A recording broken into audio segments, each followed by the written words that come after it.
All right. And it looks like we're live. Awesome. Oh man.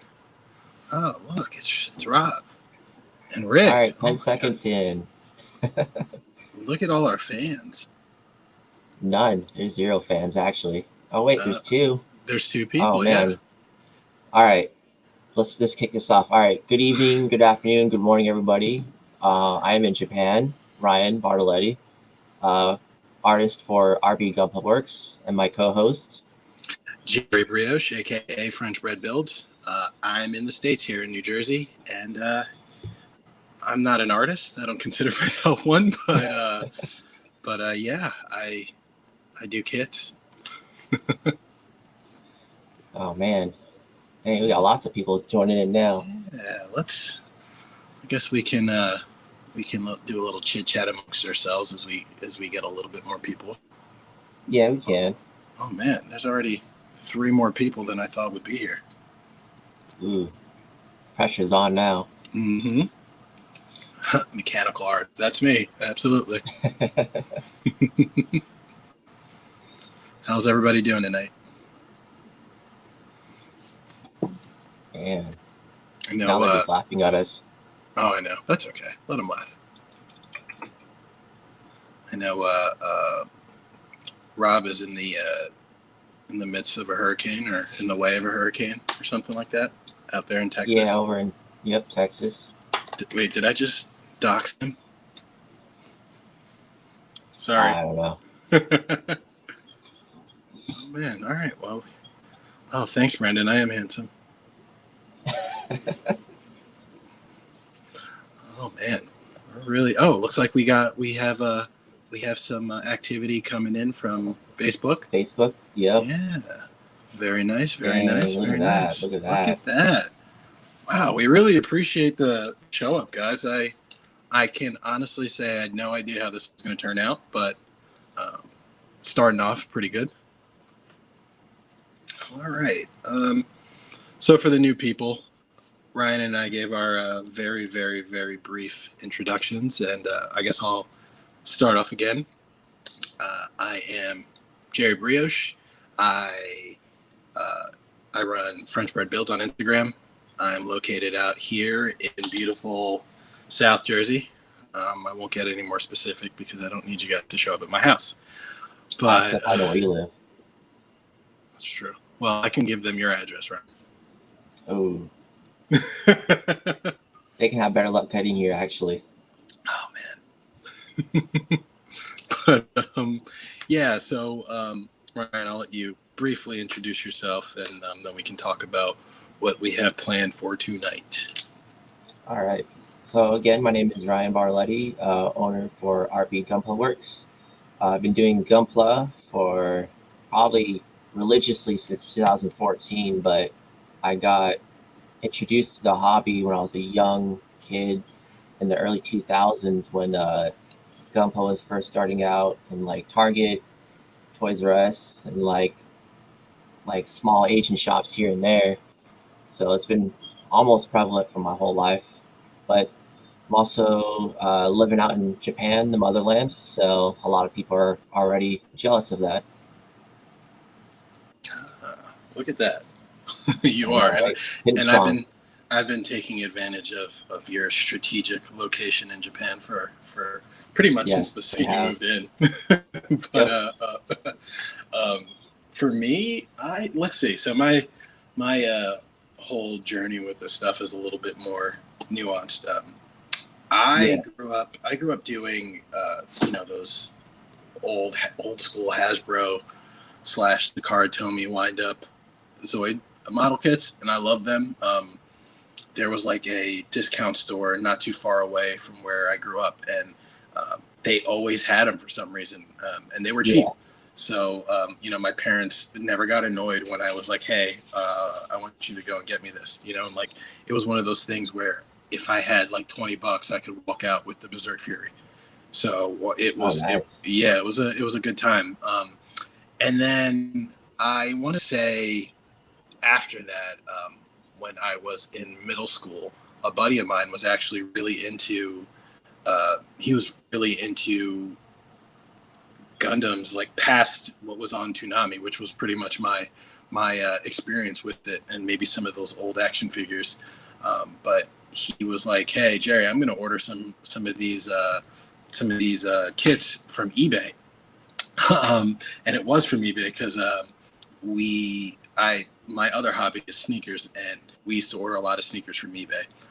But yeah, so he was like, "Hey, if you want to give me some money, we can, we'll put it together and do it." And back then, what we did was eBay actually allowed concealed cash. So what that was is it was literally, it was literally money in an envelope. Yeah, and you'd put the money, and we would wrap it in like paper towels so that you couldn't see through the envelope. We sent it. He took care of all the logistics, so I'm not even sure where they came from. But when I got them, they came in. I remember it being a high grade Freedom Gundam and a high grade either red frame or blue frame. I don't remember which. And they were so basic that it put me off. I was used to, and this was like 15 years ago. Fast forward, I started dating my wife, and we moved in together, and I needed a hobby so that I wouldn't, I wouldn't cause us to break up because I was always around. So I ordered the Master Grade Shinmusha and 00 Gundam, and that was 3 years ago, and here I am today. So sorry for my long-winded story, guys. Wow, look at all the activity in the chat. We really appreciate you guys coming in and showing us some love and listening to us talk. It looks like Rick used to do some shady stuff like you. Oh yeah, well, that's how it was. It was like PayPal wasn't a thing back then. PayPal actually didn't become a thing until, I want to say probably like my sophomore, junior year of high school, and that's when I started. 15 years ago, then. Yeah. So it was that was when I could, you just type in your credit card information or whatever into eBay. But before then, when I didn't have that, we sent money in an envelope wrapped with paper towels. Jesus. Yeah. Actually, speaking of, like, I had to do a commission one time, and like this guy, no shit, like he taped $100, like a couple $100 bills, like to a box and sent it to me in the mail. I was like, all right, so with the kid. It's like, okay, that's not okay. This is like a couple of years ago. Oh man, I've actually gotten a couple of requests for commissions, believe it or not. I don't know what in the world. I don't know what they see in my work, but apparently they want me to do commissions. But the only thing that is stopping me from taking them on like officially is because it takes me months and months and months to do my own personal kits. Yeah. So if someone wants to pay me to take a year to finish a project, I will line up those customers, but I can't guarantee they're gonna get them in any kind of expedient at all. My the fastest I've ever done a kit was the Master Grade Ragazi Custom. Yeah. And I did that in 3 weeks, and that was the fastest that I've ever finished a kit. I'm sitting on. Let's see if I can bring this out without. I'm sitting on this guy. When did I start posting about this? Maybe 2 months ago. Probably. Actually, it's still legless. So yeah. So maybe someday I'll move up in the world and I'll do some commission work that people will be proud of, but I'm not there yet. I mean, eventually you will be, but I mean, most people are willing to wait 6 months to a year for or upcoming release on a kit, so I think they have the patience to. Yeah, that's true. Rob said, "Don't sit on your kits; you'll break them." Jeez, I'll try not to. Well, I'm a big person. I'm about 245 last time I checked. 6'4". Okay. I don't look like I do this. I'll put it that way. I look like I do nefarious. I look like I do nefarious stuff in the streets. So you're a closet builder. I got it. Yes. Very much so. Very much so. Oh man, 16 people. Oh, I jinxed it. 15. Oh no. It's all right. Man. It might grow.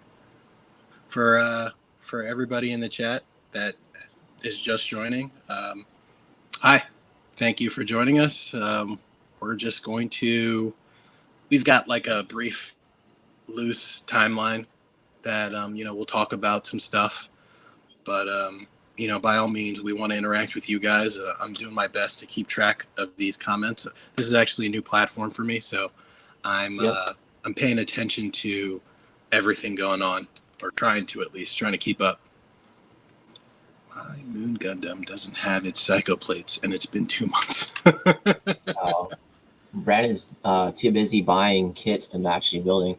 Oh yeah, buying kits and apparently, according to his post, taking a really long time to ship them out. No shade. I'm just kidding. That's all right. No, he's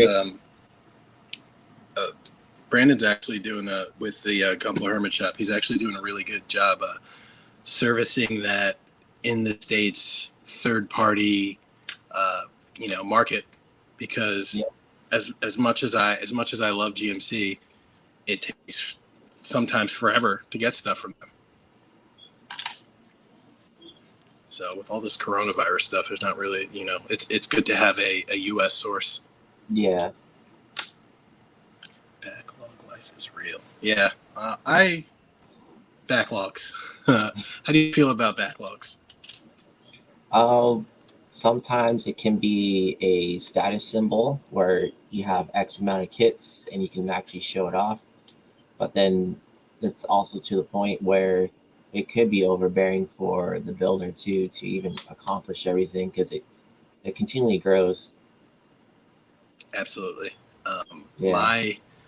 My thoughts on backlogs. It used to be, buy everything. Everybody catches that bug when they first start, right? They'll buy everything. I gotta have this. I gotta have that. And then you'll buy the Strike version remastered and realize that there are 4 others, so you have to buy those. And you got to do this and do that. I personally, I don't maintain a backlog. I'm not gonna buy something just for it to sit in my closet unless it's something that's hard to find. Yeah. You've got all of these shops that continually restock these kits. So, and this might sound controversial, but why, the way I see it, if you're going to get something and not build it right away, you just paid that shop to store your own kits. Pretty much. You know what I mean? Got, let's say, what's a kit that's always in stock? Let's say, God Gun. That was the new Verka is actually one of the most popular kits that everybody's got to have. Yeah. I'm like Mr. Contrarian over here. I was in love with New Verka before I built it, and I am slightly less in love with it now. It's weird. You look at the proportions; it's kind of proportioned weird too. Its head is kind of big. The frame is garbage. The fin funnels are even more garbage. If you paint it, the frame problem is not you can stiffen the joints up and everything like that. But not at all. The fin funnels actually knock down what could be like a 5-star kit to probably like 3.5, just because of the fin funnels. It's terrible. It does cyclofane better than the master grade unicorn does, though. Yeah, because it's a better transformation. You get what I'm saying. Yeah. It's and also it's more so panel shifting as opposed to like limbs and torsos lengthening and it doesn't really get that much bigger. But the unicorn is cool. I like it, and it's funny that I'm saying I like the unicorn after trash talking everybody's favorite Verka, the new Gundam, but the Massacre Extreme. Oh, I mean, I'm 100% getting that, but like the unicorn is I like to say it's a really good model kit, but a very terrible figure. Yeah.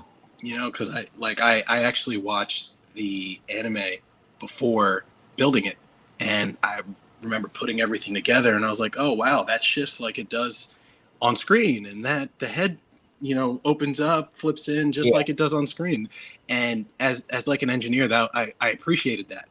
But you know, I also have this really bulky kit fetish. So it's a steak with two C's. That's what you like. Yes. Actually, I had a third one because I'm like that. And I had to, because of that, I had to get the full armor unicorn, and I had to get all those weapons and everything like that. And I mean that kit isn't even a brick because it moves too much, right? Like it's so loose in its destroy mode that I can't even call it a brick because bricks don't move. You know, this moves, and it's in the worst way possible. That's why seeing the Master Grade Extreme equipped with the full armor parts actually got me really, really, really excited. Yeah. It's expensive as hell, but I don't buy kits as much as I used to because I don't believe in maintaining a backlog. So, and that is that. That's my controversial statement of the night. Maybe not. I don't know. So they're gonna cancel culture you. Let them. First stream. All right. You want to move on to the next segment? I think we're doing pretty good on time. Yes, we are. And while you bring that up, I'm gonna take a look at some of these comments. Oh, he got it. Thick with the triple C's. Absolutely. Yep. Because be showing off this guy. You know, I did enjoy. Oh, look at that PG. Oh boy. Oh man. I haven't posted a picture of this guy yet, but he's basically fully complete. I can orient this thing right. Oh man, what resin kit is that? What resin upgrade? So this one's for the SH Studio Perfect Grade Wing Zero custom resin kit. Mm-hmm. So I got a full LED layout for this guy. It's even the forearm sensors and the eyes, head. Yep, there you go. That looks fantastic. Yeah, this thing's actually holding up pretty good. I still got to do the wings, the twin buster rifle, along with because I'm still missing a crotch piece right here. But other than that, that's almost done actually. Those proportions, wow! I really, really, really like the proportions of the piece. Wait, did the resin upgrade kits change the proportions at all, or is that what the PG Wing Zero looks like? So the proportions didn't change too much. There's just only added like surface detail up top, scribing on the sides, but like it still takes advantage of how blank the stock armor is. So yeah, that came out really good. I mean, not everybody's a big fan of the Perfect Grade Wing Zero because of how wonky it is. Did the resin kit fix any problems? No, actually, the frame stayed the same. Just the only thing that it changed externally was the armor. So it still uses the stock frame and then the metal joints as well, which can be a pain in the ass sometimes. Oh man, and you painted those too, right? Yeah, so I painted the metal frames with Mr. Metal Primer. So I kind of etched into it so I can actually paint the rest of it. I used that stuff for the first time the other day. Yeah. I don't know where it is anymore, but yeah, that's awesome. That looks really, really good. As far as what I'm working on, actually, I pulled it in a little bit earlier today, but I'm working on the Nilsson Works Ashtray Blue Frame. This is the one this is essentially a scaled up master grade, as they say. A little bit maybe a little bit more. There's a little bit more part separation than Master Grade has, but that's essentially what it is. So the build isn't too difficult. I haven't had many fitting issues or anything with it. My biggest problem is that I didn't account for parts rubbing together. So there's some, especially in the waist area, there's some stuff that I'm gonna have to touch up when I'm done. But my color scheme, if you can't tell, is actually based on the metal build, Ashtray Blue frame. Yeah. And I think that the metal build is probably the best form of the Ashtray Blue frame currently. Well, because I got the Dapon one in my backlog, which has the missile packs and the effect parts too. So that's like the only Ashtray that I like. And proportion wise too, I'm not a fan of the Bandai Master Grade Ashtray proportions for some reason. I don't, and it's the arms that really throw me off. They look weird. It's like the forearms are like tiny, or not the forearms. Sorry, the upper arms are tiny, and then the forearms are like thick, and I know it's got a lot of articulation, which is great, but I don't know. I'm not a fan of the proportions, but yeah, I'm working on this, and it's actually been really fun so far. Not many issues. I know a lot of people complained about these hands, but I built them. I painted them. I'm like careful with them, but they didn't give me too many problems. Did you take them apart and paint them? Yeah. Oh, nice. I painted everything. I painted each part individually. Did a little bit of one of the things was there's like flash all up inside where the connectors meet. So that wasn't good, but I cleaned them up and it came out pretty good. And then other than that, I'm working on slowly working on this guy. Oh yeah, your full armor Gundam. Yeah. Yeah. It looks exactly what I wanted it to look like in my head. I wanted to go based on that really obscure fixed figuration figure, which is like really hard to find good pictures of that. Yeah, like, it's not a common color scheme either. Yeah.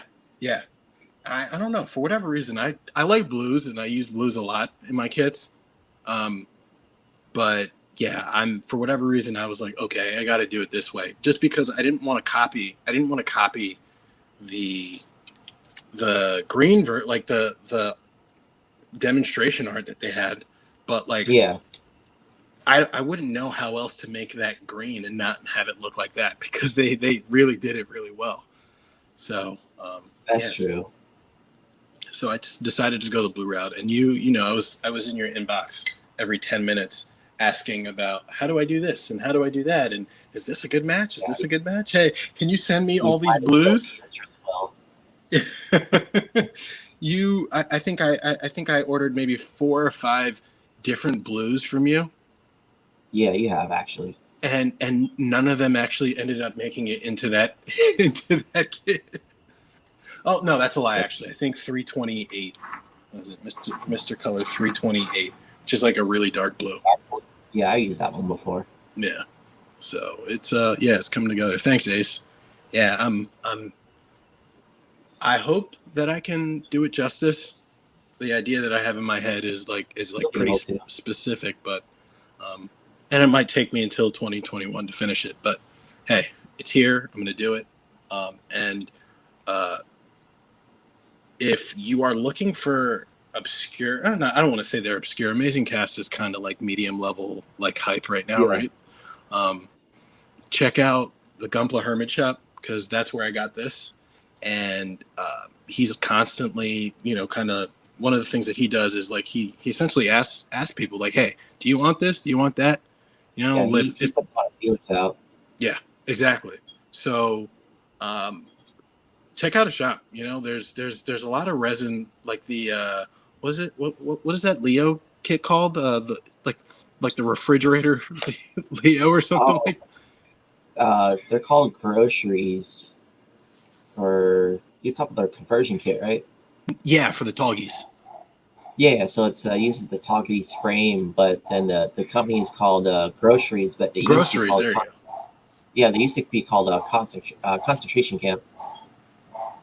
Yeah, I know, right? It's That's my dog barking in the background, guys. By the way, I apologize. You're good. And to follow up with the J-Pop Watson, so I'm using airbrush. I have about 4 of them to choose from. Same. As far as all the finishes that I do on my kits. So having different types of airbrushes can actually help out a lot.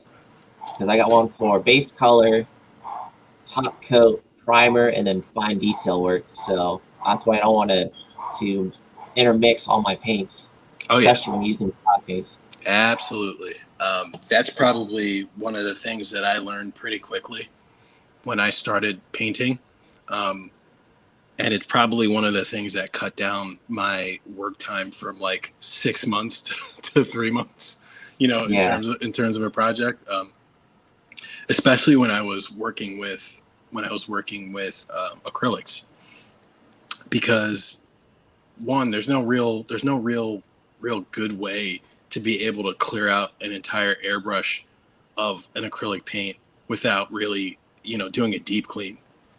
Disassemble it, clean the nozzle, clean the needle, wipe out the inside with a cotton swab. So it sucks. It was a mess. So I think before I got my second airbrush after making the switch to lacquers, because I was like, oh man, like when I made the switch, I was like, wow, this dries so quickly. I can handle it already. I can put on another layer of paint, blah, blah, blah. Yeah. And then I was like, the next logical thing was like, okay, I got to get another airbrush. So I got another airbrush, and then you start to feel around and you start to see what works best with what. I think my workhorse airbrush, it's actually back here. I mean, I was actually using it to paint on some shoes. This is my, yeah, I know, right? Like I take my expertise from that, and then I paint like soles and things like that. It's another hobby, but so my workhorse is the Iwata Revolution. That's a good one. It's a solid brush, and I use it for priming. I use it for some base colors, and for whatever reason, I have to use this for grays, for light grays, and for whites. My other 2 airbrushes are the Badger Extreme Patriots, which they have smaller needles, I believe. And for whatever reason, I get lots of clogging when I'm painting with whites and when I'm painting with those light grays. Like I have to thin it to a point that doesn't make sense to me. If that makes sense, right? Like you get a good vibe for. Yeah. So it's like I gotta thin it to a point where it's spider webs, So I'm like, okay. But I would only learn that if I had another airbrush. You know what I mean? So I have 2 of those, and I do base colors. I do top coats with it specifically because I get a smoother finish with that. And then I have my what is it pronounced? Badger Sodar 2020. Oh yeah, the fine airbrush actually. Yeah. I actually just built a new airbrush booth yesterday, so all my airbrushes are with that in the other room. But so and I use that for like getting into. It's hard to see here, but I use the Sodar to get into the little edges and things like that. It makes it a lot easier because I actually didn't mask for that. I used the enamel paint. Okay. Yeah, so I could just get in there and then I clean it off when I was done. So easy. Yeah. So another thing that I learned, and you know how I mask things. So. Like wrap up the whole thing and like. Yeah, so I'm trying to be smarter with how I do that. You can actually see it here. I used like a piece of plastic the other day, so I didn't have to waste all of my tape. But Actually, you should try out this guy right here. Cut off a piece. Whoops, wrong knife. So it is parafilm. I learned this from Michael Wine. He also said hi, by the way. Hey, Mike. What it is it's a laboratory film, but you can actually cut it to any size you want. And all it is a stretchy, but like pretty resistant material where I'm going to use this as a prop, but don't judge me. But this is so you can like literally like wrap it around the material, right? And then I can spray paint this part, but then you don't waste masking tape for this area because they are hard to come by and also expensive because they can go, this one's a 4-inch by 125 feet. So holy crap. So it'll last you probably like my last roll lasts me for about 1.5 years, and I paint a lot. Wow. It's about like $20 on Amazon, so it's worth it. It's really worth the shot. And in contrast to that, I have to keep, until now that I know this parafilm exists, I had to keep like tons of these on hand because I would like using the blue frame as an example. If I had to paint that red thing right here, I would leave a small opening for the red thing, and then I would cover the entire body in tape. Yeah, that's wasteful. You should really get to that parafilm. Is it on Amazon? I hope it is, because I'm about to order it. You can get it on Amazon Prime. So they even have it in Amazon Japan. So it's pretty popular. That's fair. Okay, parafilm. Yes, you should get all that stuff. Yeah, see, this is why I keep Ryan around, guys, because he lets me know when I'm doing something wrong, and then he gives me a link to how to fix it. This is why it's important to surround yourself with people that know what they're doing. Yep. And I still give him a little bit of crap for letting me muck about for a long time in the beginning, doing things really wrong. I would color outside of the lines and everything like that with like a Gundam marker, and I'd be like, yeah, I'd be like, hey Ryan, look what I did. Doesn't it look cool? Yeah. And he's like, oh, are you gonna paint the rest of it? I'm like, no, no, not this one. I'm gonna do the next one. That's it. I'm gonna paint the next one, knowing that I never really wanted to get into it. But long story short, here I am. I'm painting, and I don't think I'm ever gonna go back. Well, there's no reason to go back, right? Like, no. Once you're there, I use regular painter's tape for big areas. The only thing, Rick, that I would worry about using regular painter's tape is that I would sometimes it's like too tacky, right? For model kits and hobby paint. Yeah, so I don't want to pull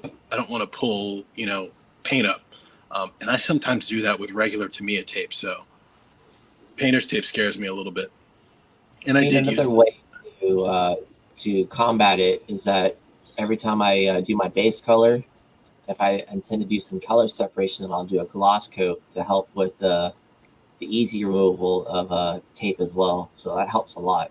It does.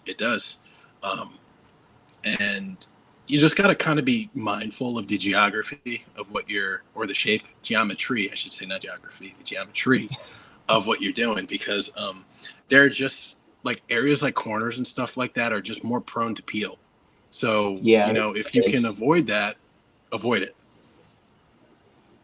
I actually ran into a lot of issues with one part in particular on my resin kit, and I would paint it up, tape it up, and then when I pulled the tape off, whole areas would come off. So I had to strip it.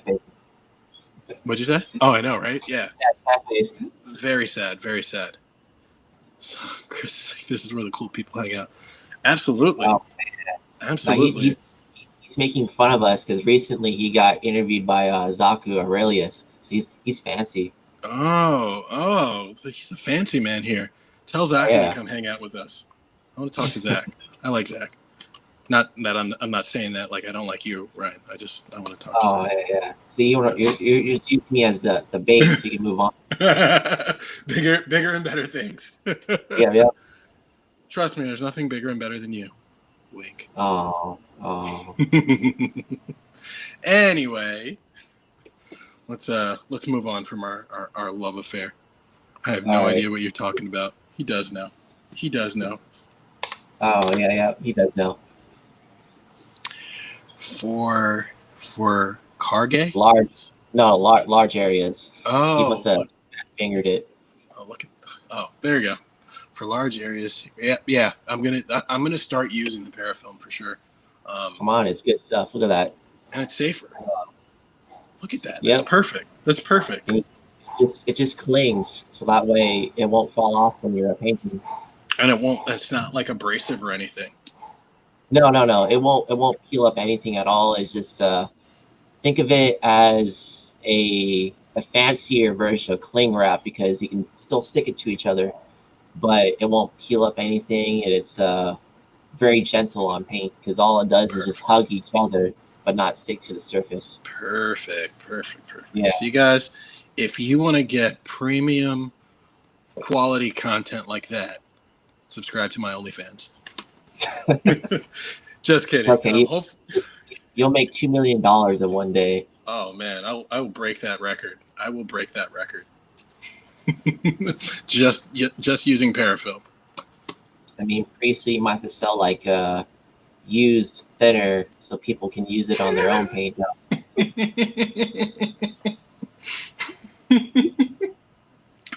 I'll use my used Gaia resin wash. Ooh. Yeah, actually, right? that stuff is good for like 10 to 15 kits, so you'll be good. Yeah, I mean, I've washed a couple of parts. I've had maybe like 4 or 5 sessions with it so far, and I've been able to get most of it back.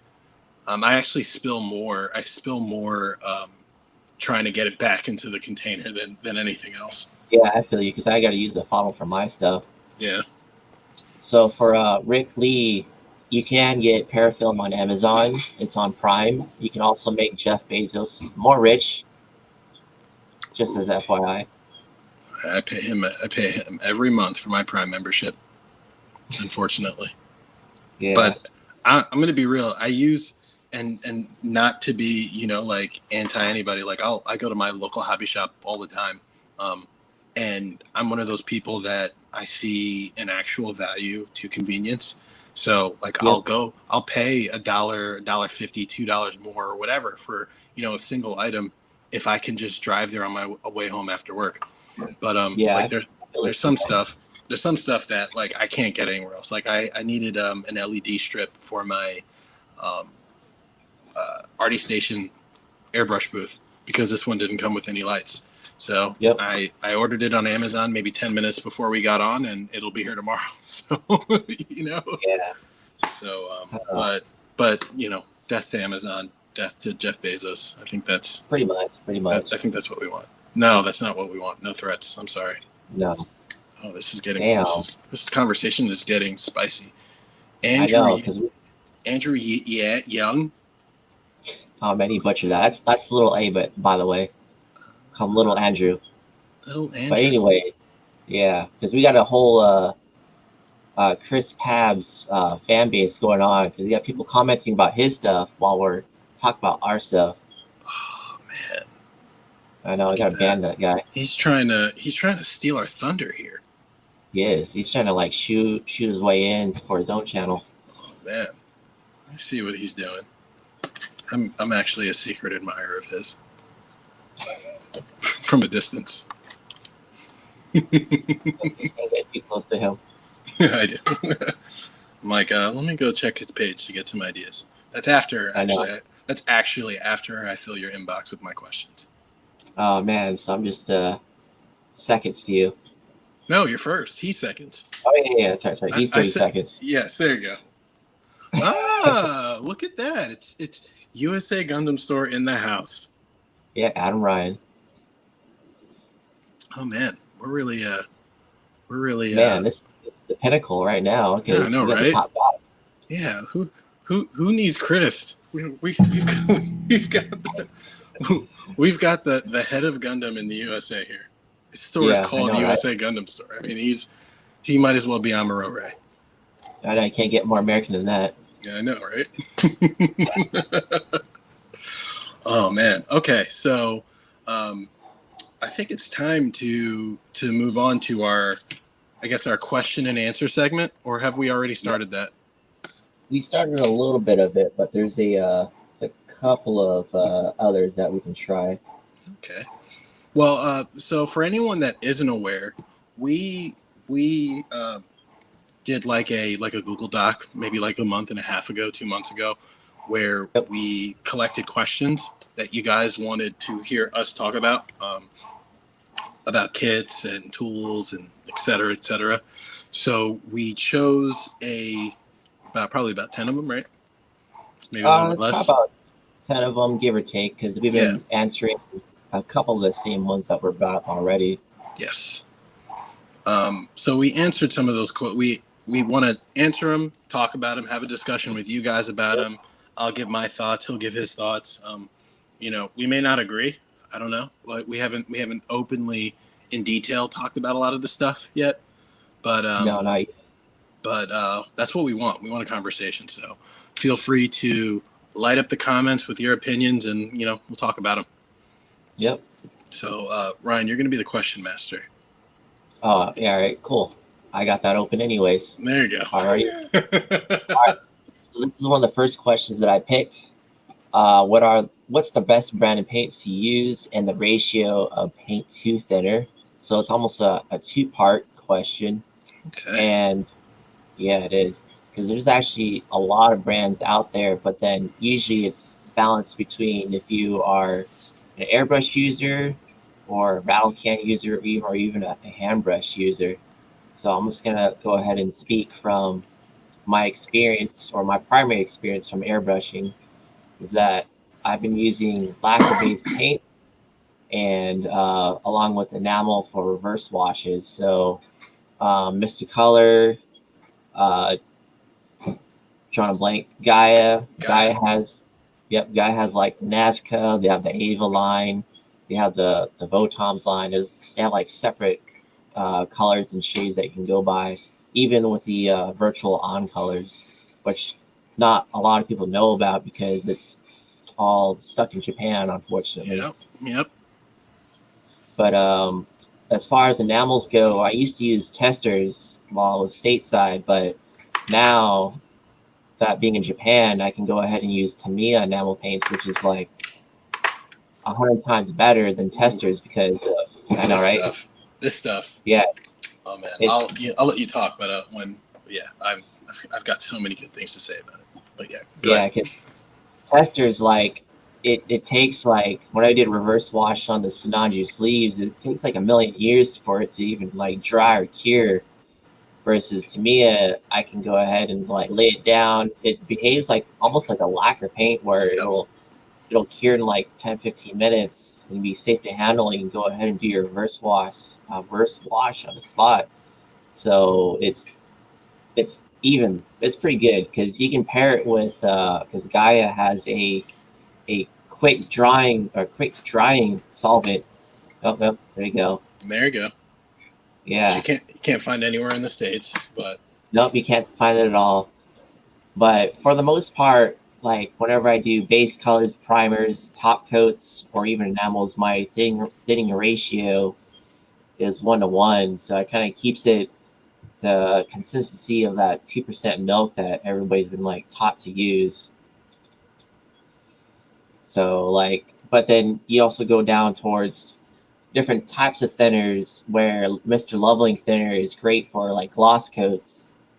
And then recently I found out that Mr. Rapid thinner is great for the matte coats because does something with the surface and the finish, kind of gives a better matte coat overall. Some type of magic that happens. I get it. It kind of makes sense, right? You like associate like a matte coat with like a dry surface, I guess. I don't know. Kind of makes sense. Well, I found that out from the GSI Krios or Mr. Hobby like Facebook page where they had like a breakdown of how to properly use their thinners, and thank God it was in English for once. Oh, look at that. You'd have to decipher those pictures. That's it. Yeah. Oh man, I find myself I'll also answer the question, but one thing that I wanted to add on to that is I actually find myself on like Japanese and Korean Twitter a lot, because sometimes the only way you can find something, the way something is used, is if you literally type in like for instance, this Gaia stuff, I would have to type in T12, and maybe like Gaia after it, and it's not like a weapon. Yeah, exactly. It's kind of like how I do my Taobao searches when I'm looking for something like a Gundam related. But so I mean, you pretty much said everything I was going to say. I'm going to approach this. I'm going to approach this as someone that started painting relatively recently. I want to say December. I started painting November, December of 2018. Right, so I'm like a little over a year, not probably a little bit more than a year, almost 2 years now, and I started, with the let's see, I started with the Vallejos. Where did I already get rid of them? I might have gotten rid of them already. Yeah. So, no, here they are. I started with the Vallejo paints, right, because you do your research and it's like, yeah, they're pre-thinned, they're ready to drop into your airbrush and they can spray and this and that or whatever, right? So I remember going to my local hobby store and I picked up a bunch of these, and I'm like, oh man, now that I have, and I had one of those cheap starter airbrushes that came with my compressor bundle. So I was like, oh man, like I can do everything that everybody else can do now. Then I have my airbrush and I have that. I poured some drops into this and I could get nothing to spray, right? So beware of pre-thinned. I'll say that. Beware of pre-thinned, especially if it isn't lacquer, because this stuff definitely needs to be paired with something like this, the airbrush flow improver. Some people will say use thinner and airbrush flow improver. I scrap the thinner altogether, right? And I just use this, right? Because this has enough thinner in it that it'll do the same job, but it also has that retarder in there so that it can stay, I guess, liquid long enough to actually enter and everything. But one of the things that I realized is that even after spraying with this, I could never really get a smooth coat. I messed with the pressure, on my compressor and everything like that. And it actually got harder to spray the lower I put it down. So I turned it up. But then when I turned it up, I couldn't really keep to a ratio because it just changed so much. So, and I remember telling you all of this, and you're like, oh, well, lacquer, this, that, and whatever. And only Bible of lacquer. Yeah, well, you're like, but I'm like, I was always really resistant. I was always really, really resistant to doing something different that might be harder or whatever. And it was interesting because one of the things that I realized was, like, for whatever reason, my Tamiya acrylics always sprayed really well, though, right? They always sprayed really well. Yeah, but the problem with Tamiya paints, and I guess this also depends on where you are and your availability, is that, like, Tamiya paints don't necessarily cater to Gunpla, right? Like I can't get Sazabi red, right? It's called SZ red here, but I can't get Sazabi red in Tamiya, right? They don't do that. So you might have to find a close match. Obviously, you have to mix whatever, but like at that point, I wasn't really thinking about wanting to have to mix my paints. So that's true. I was I was doing the GM3 Novell conversion kit for the Mark II, and I painted it. It was one, right? Yeah. And it was pretty good. I mean, it came out okay, but like, I looked at what I did and I was like, this doesn't look like what other people are doing, right? Like, this doesn't, like, why? I remember telling you, it was like, yo, why does my gloss coat look like this? You know, like something was like up. So I then was like, all right, you know what, F it. Let me get some lacquer paints. Let me get, I did all my research. I pretty much asked you for like a list of things to get. So I went and got all of it. And I mean, the difference in like workflow, the difference in results, the difference in like cleanup was like night and day. I can get a smooth, like I can go from primer to base coat to maybe even like a coat on top of that in the span of 20 minutes. If I'm 20 30-ish minutes if I'm not rushing. And it'll look great, and I can put it away. I can, and then even after that, maybe five minutes after that, I can pick that up, right? I wouldn't, because you shouldn't, but I could pick that up if I wanted to. My problem is I drop stuff all the time. I get stuff that chips, but it's.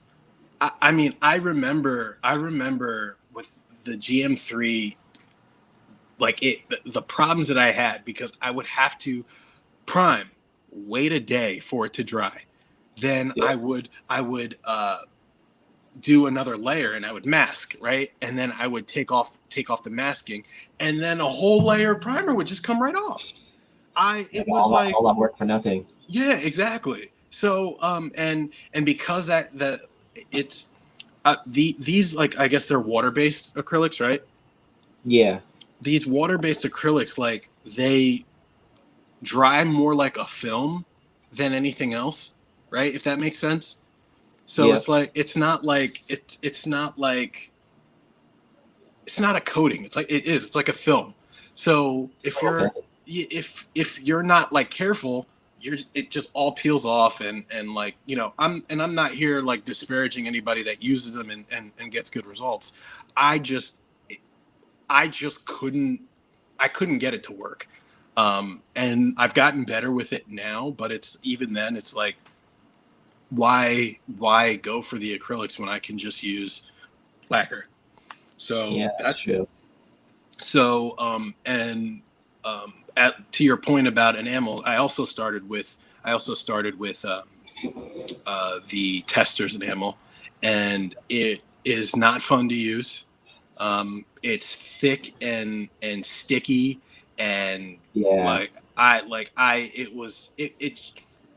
but you used it because, like, I had to do stuff, like I had to do reverse washes, so I used it anyway. It was like, whatever, I'll do it. I actually got pretty good at using it.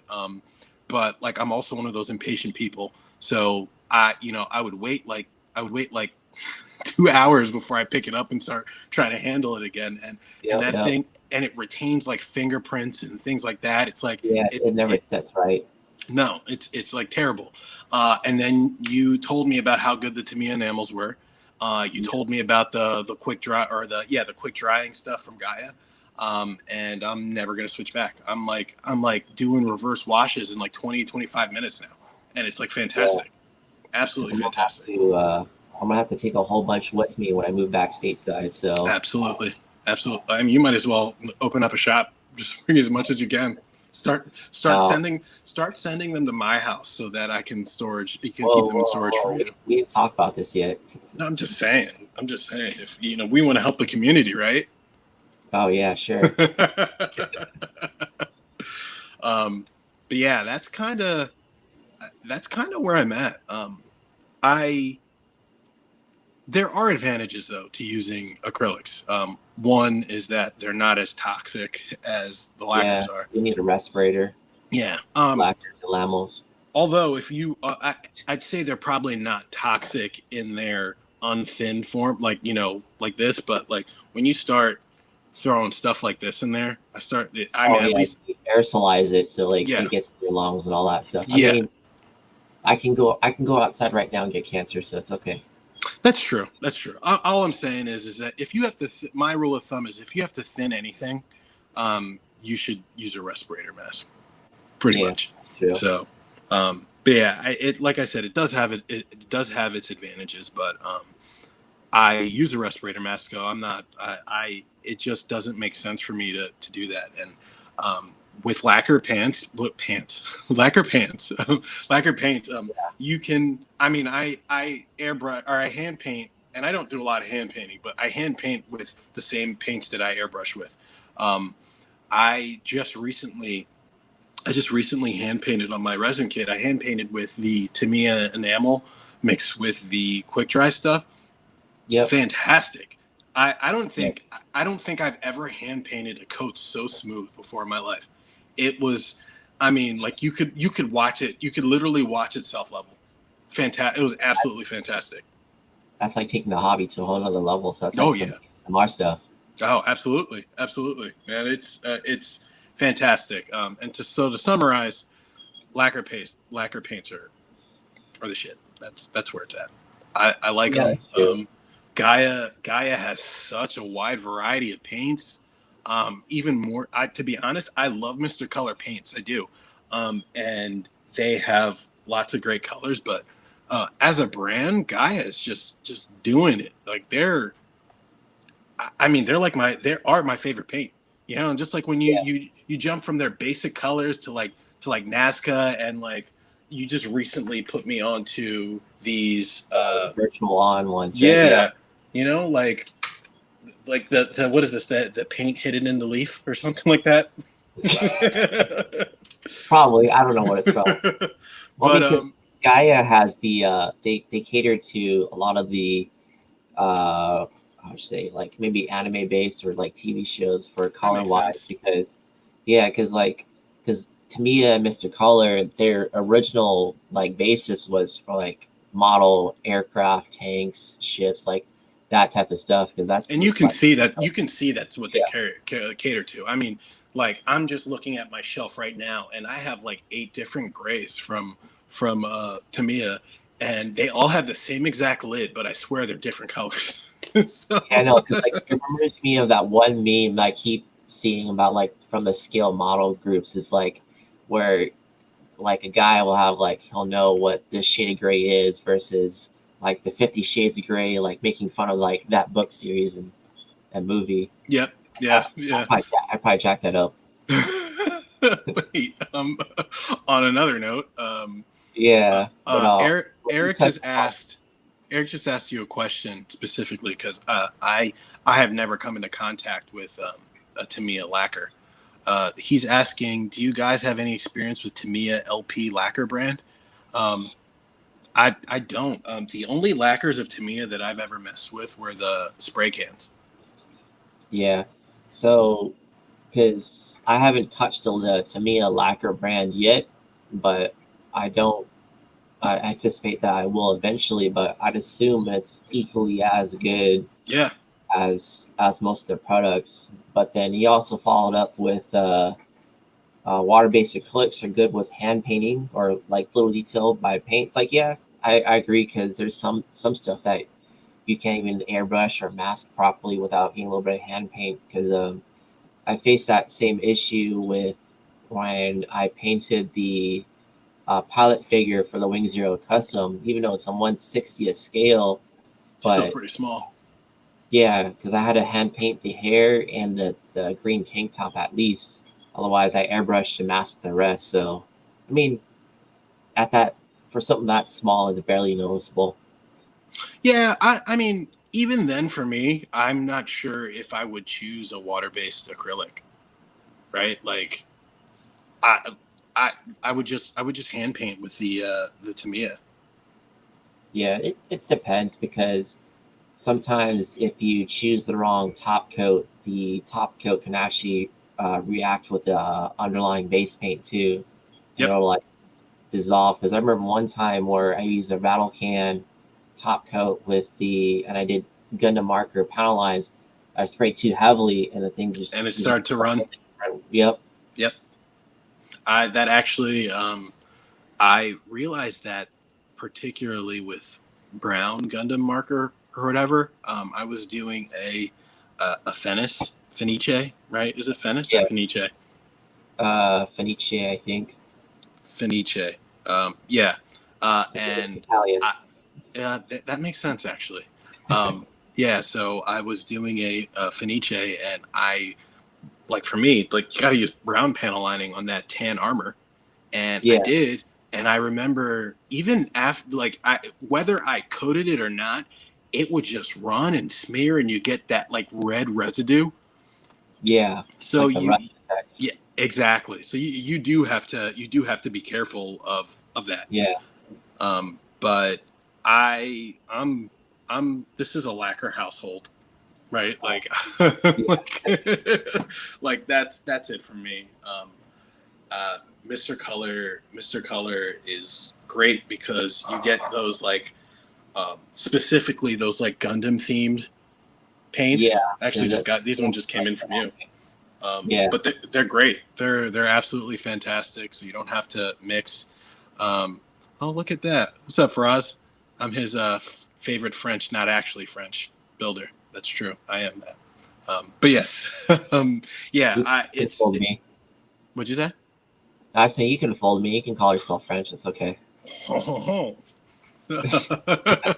right, let me stop that. But yeah. Oh yeah. And then Mr. Color is the people that give you like stuff like this. Oh, look at how separated this is, by the way.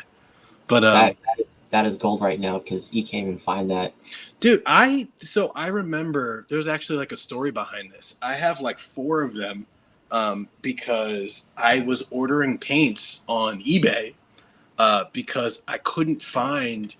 I wanted to buy both because I obviously have a Sinanju, and it for this specific release it was XUG01 and XUG02, meaning the XUG01 was the Sinanju color, and the XUG02 was the what do they call that big giant thing? The Neo Zeon? Neo Zeon. No. The thing that Sazabi rides. Sazabi. Sinanju. Sorry. Sinanju. Yeah, it's the Neo Zeon. Oh, the Neo Zeon. Yes. There you go. Yeah. Sorry. So they released, and that's the cool thing about Mr. Color is that they release stuff with that, theme things for that. For instance, you got these right here, which are the Blue Destiny colors. Yeah, the Blue Destiny colors, and I mean stuff that I could probably mix it myself, I guess, and still not get that close to it. But Mr. Color is great for stuff like that. But then Gaia just has some of the best quality paints. I remember fawning over the Alclad Chrome, right? Because it's so fantastic and everything like that. But I haven't touched Alclad ever getting Star Bright Silver. Yeah, it's different. Don't get me wrong. Alclad's great. It's still a great paint. Not as durable as I'd like though. Yeah, because that one, Alclad paints it also caters to the military side of the scale model world, but even then I used their primers. I used to religiously use it, but then one time I had a bad batch and Buddy had a bad batch where it would just peel off of the part. So I had that experience as well.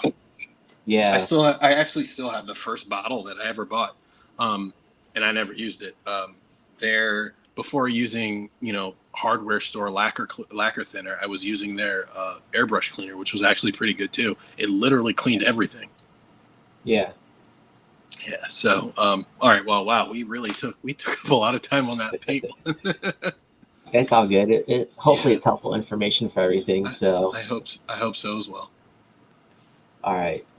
So the next question would be, what are the top 5 things you wish you knew when you started building? I know we touched a little bit about this intermittently throughout the whole video.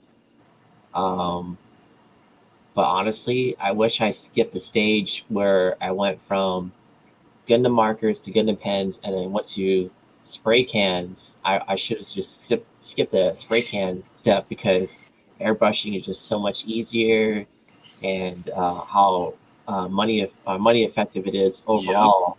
Absolutely. You pretty much just pretty much hit my, that's exactly what I would say, that word for word. And I'm like looking, right, because I don't throw things away, so I still have everything, right? And Yeah. I remember spending so much money on Gundam markers, and spending so much money on even like the Gundam lining pens, and I'm looking at my spray cans right now, and it's just like, yeah, I still got this thing's a couple years old already. Right? I don't think I've probably used this. Like, actually, I use this to like write on paper. I don't think this is touched plastic yet. Dang. But I still talk about a flashback. I have these from what are they called? Hobby Wave. Oh man, I miss Hobby Wave. I have these from Hobby Wave when they were closing. I bought a whole bunch of stuff because again, like I didn't really go out and try to look for, the proper way to do stuff. So I went and I bought a whole bunch of stuff, and and I get it. Sometimes it's good to learn, okay, well, this is why I won't use this anymore. But like, let me, if I can save anyone hundreds of dollars, let me do it right now. I don't use Gundam markers because you will never get a consistent, even, straight coat. Doesn't matter if you're using the tip. Doesn't matter if you're using, you pour it out, if you pour it out into a little dish. I don't know what is, I'm assuming that Gundam markers are an acrylic, right? Like an alcohol acrylic. Yeah, the alcohol.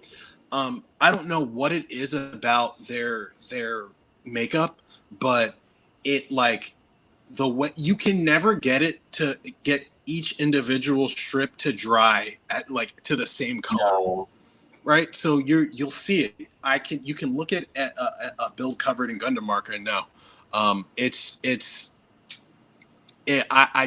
if you're looking for like if you're not looking to create that specific effect, right, and you think that Gundam markers are the way to like a clean build, you'd be the first person that I would say has accomplished that, because I have never been able to get steady, even coats. I guess you could argue that Gundam marker is good for like small details and everything like that, but so is a paintbrush and a jar of Mr. Color.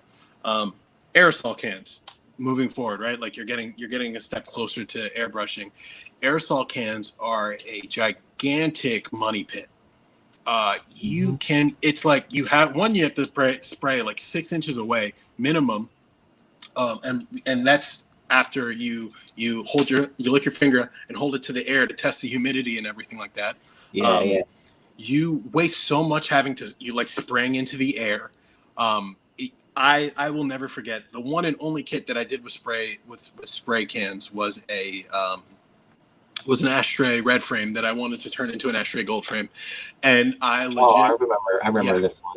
I legitimately spent maybe $80, $85, $90 on spray cans for that used kit that I bought for like $35, and I didn't get even coats.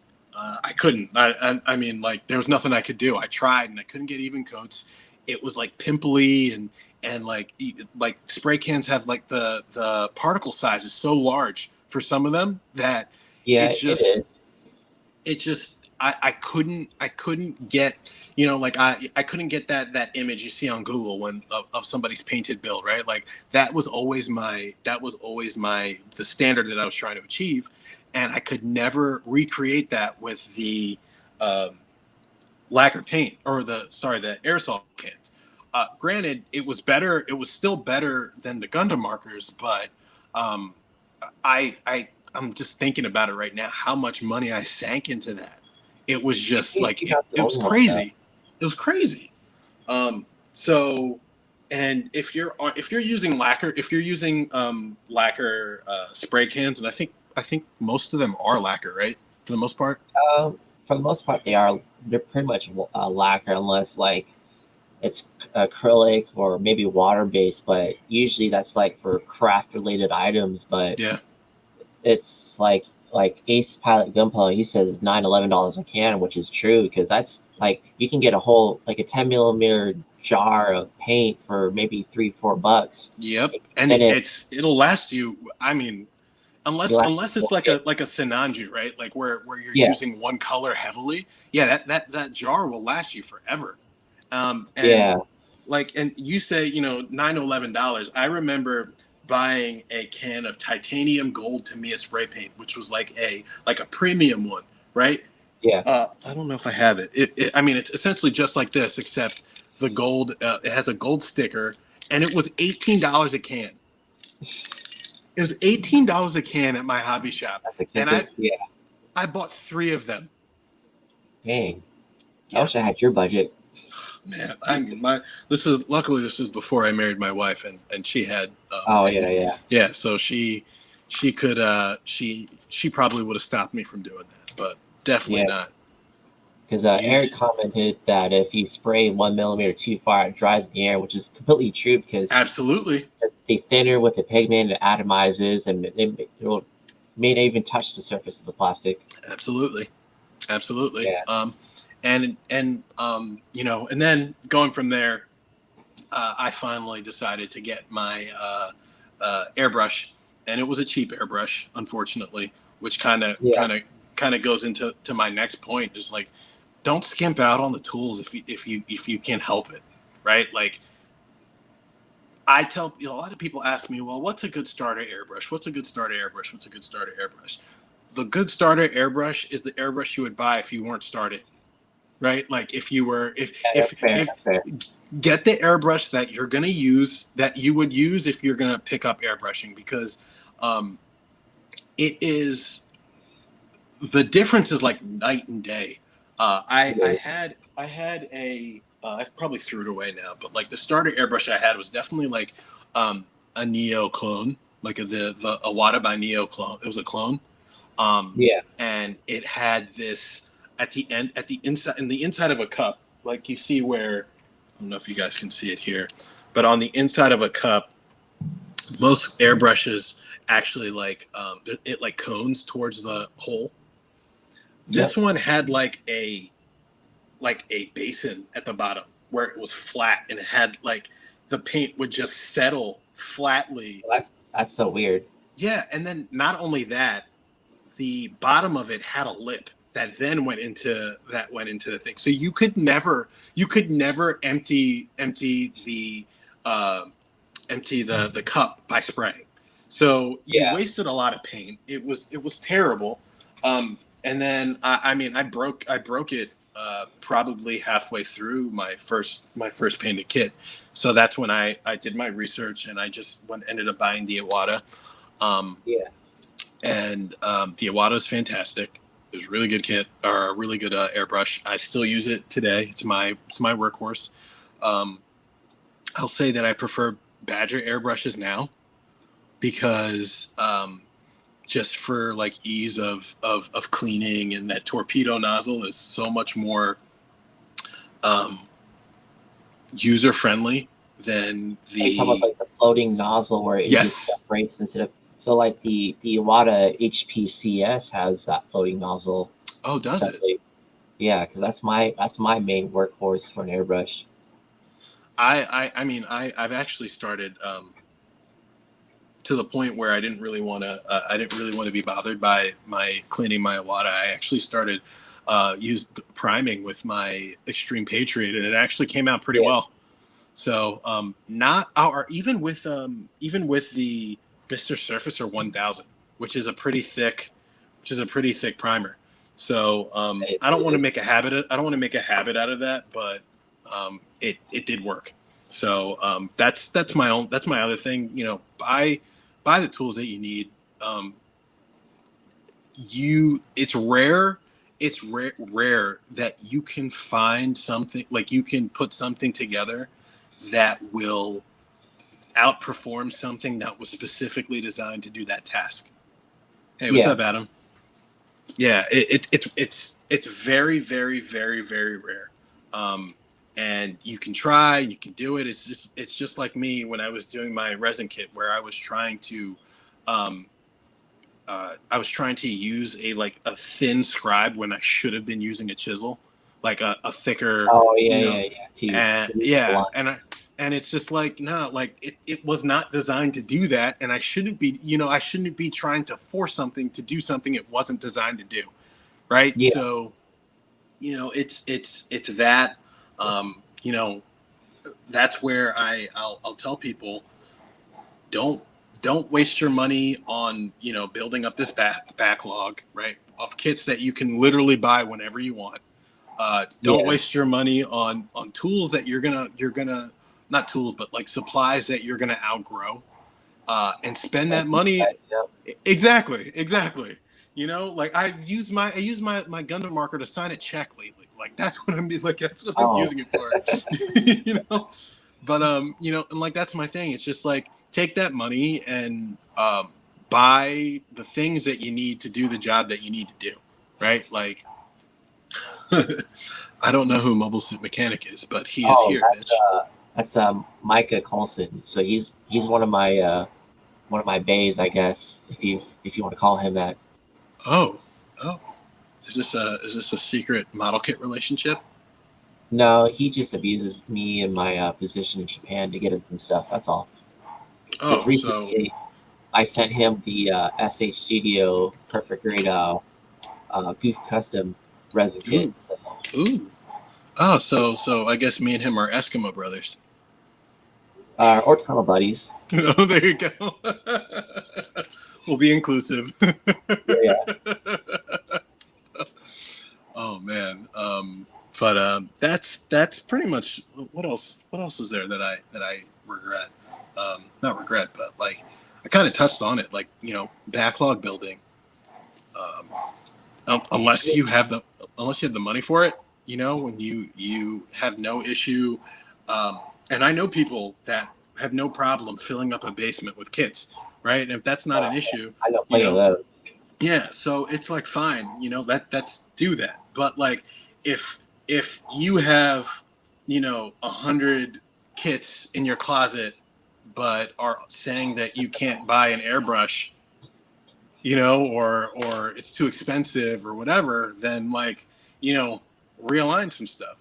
At the same time, I completely understand where I'm coming from. Where if I find a deal, I'm gonna buy it. I'm gonna do it no matter what.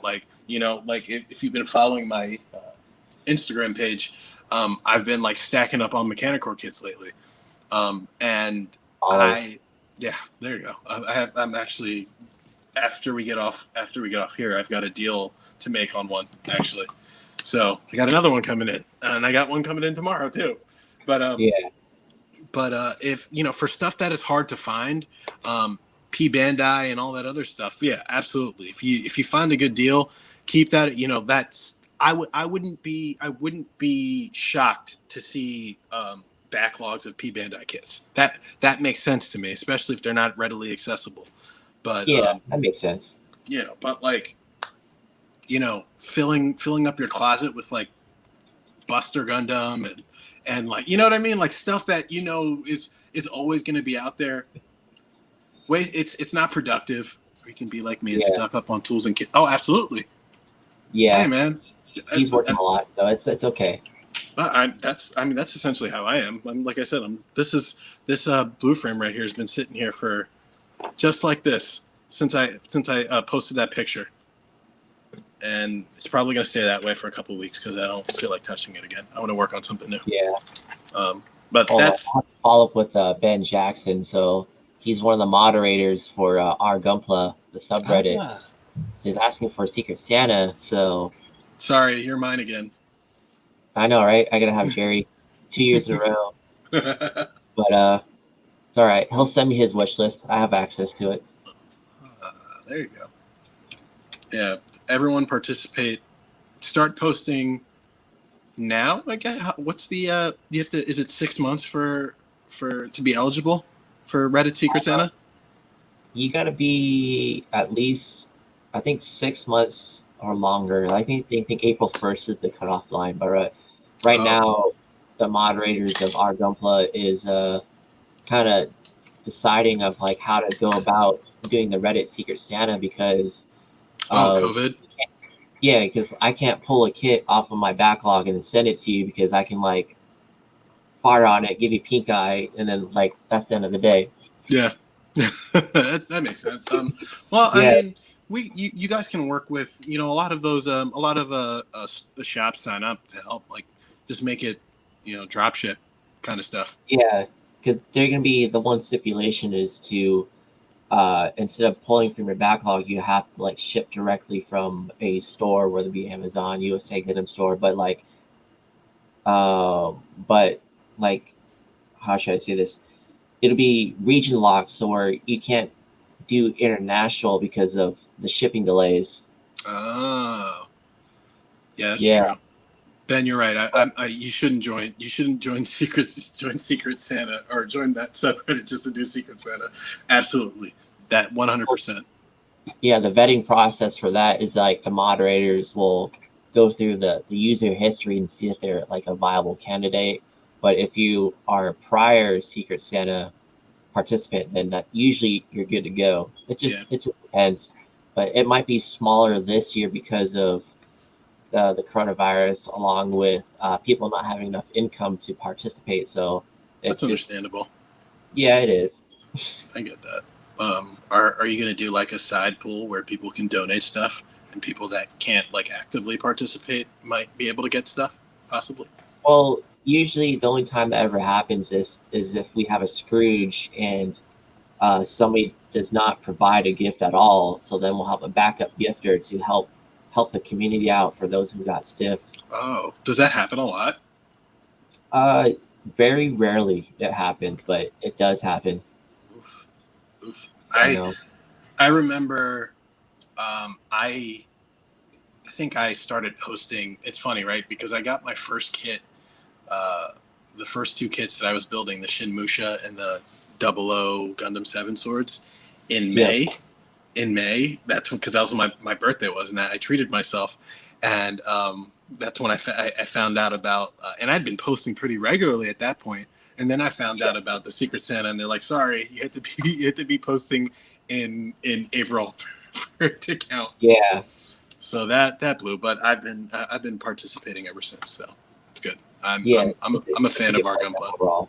Yeah. Yeah. All right. Let's see. We'll probably do maybe one or two questions from our list, but then right now would be a good time for the users who are participating to post up their own questions. Absolutely. Give them a shout out. Their 3 seconds of fame. Yep. Lay it on us, guys, and in your comment, if you could include your name, that would be great. Because code name, or if you want, actually.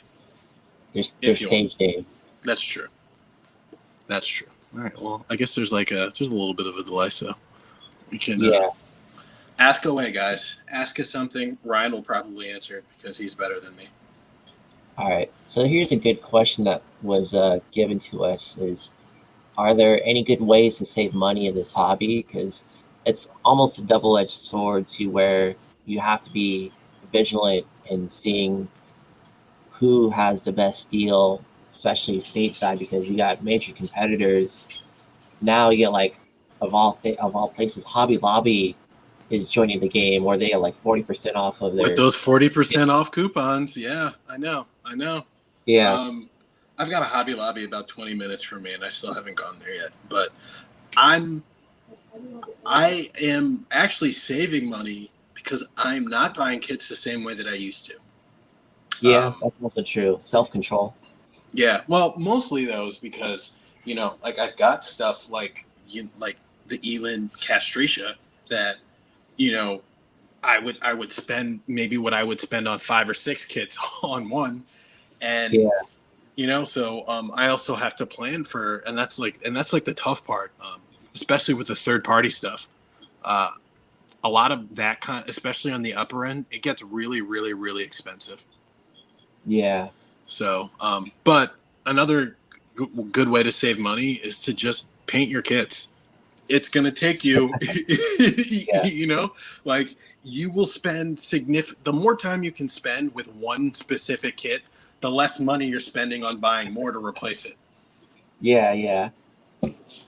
Oh, looks like we got some questions coming in. All right, so let's go with Lucas Livingston. He's a buddy of mine from Washington State. So your favorite MG build? His is a ZZ Verka.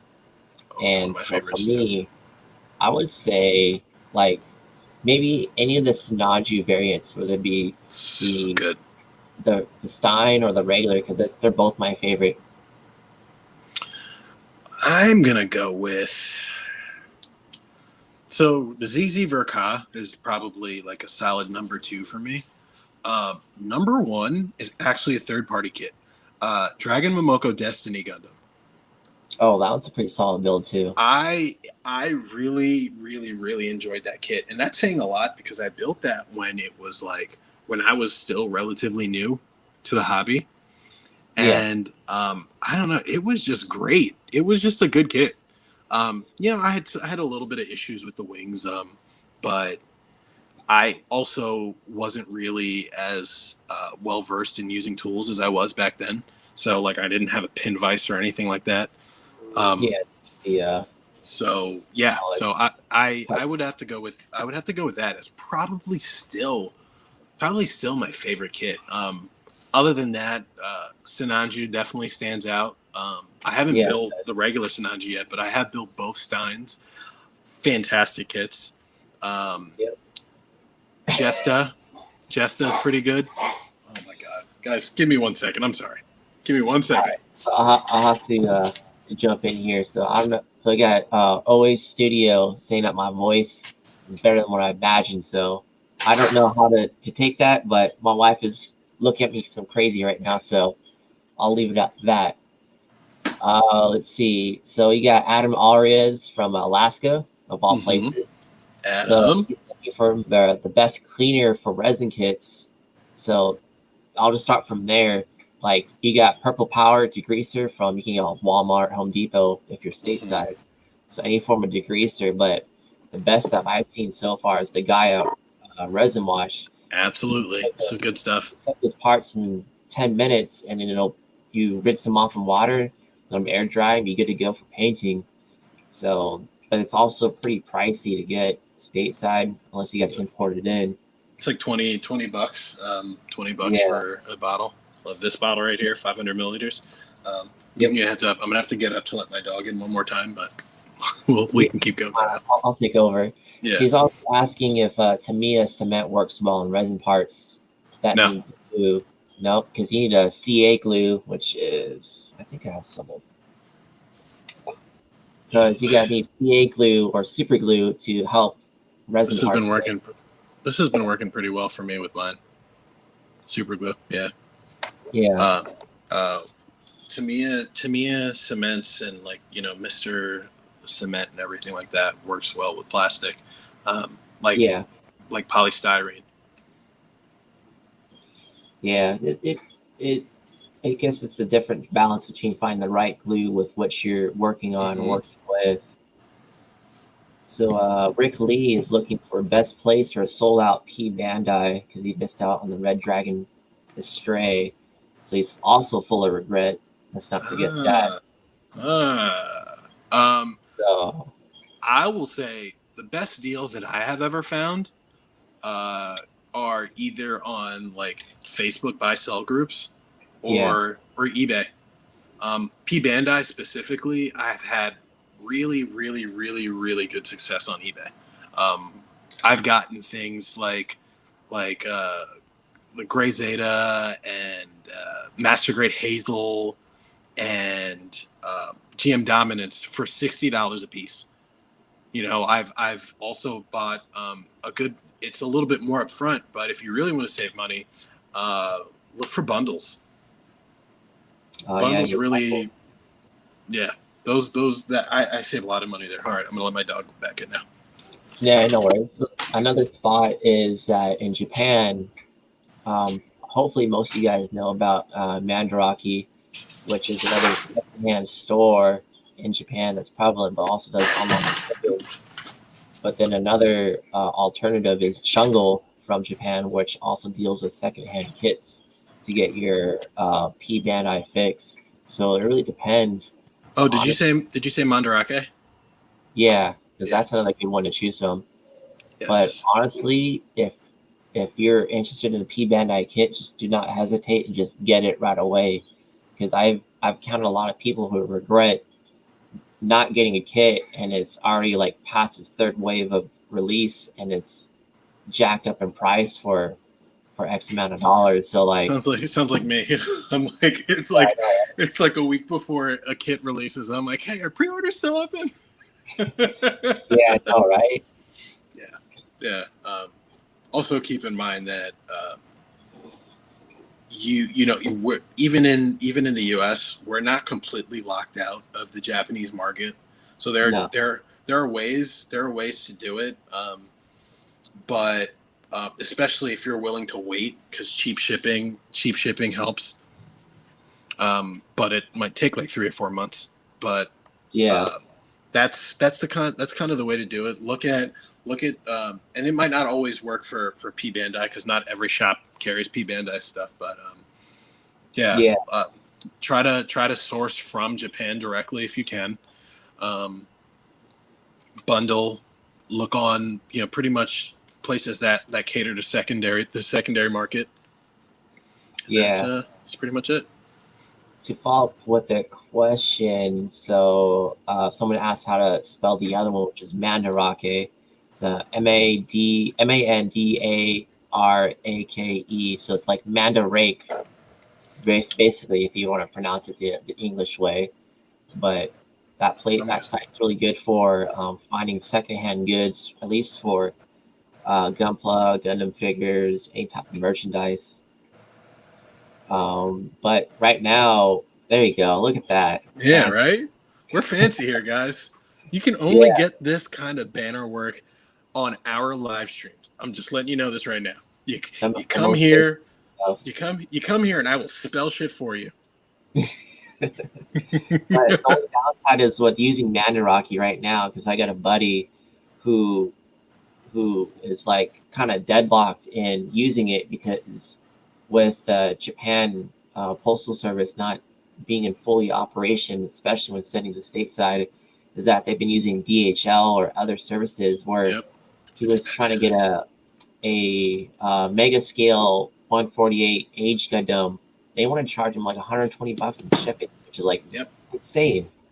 And one of the things that I also realize is, especially when you're getting stuff internationally, the bigger it is, doesn't necessarily even factor in about weight. The bigger it is, the more it's going to cost to ship.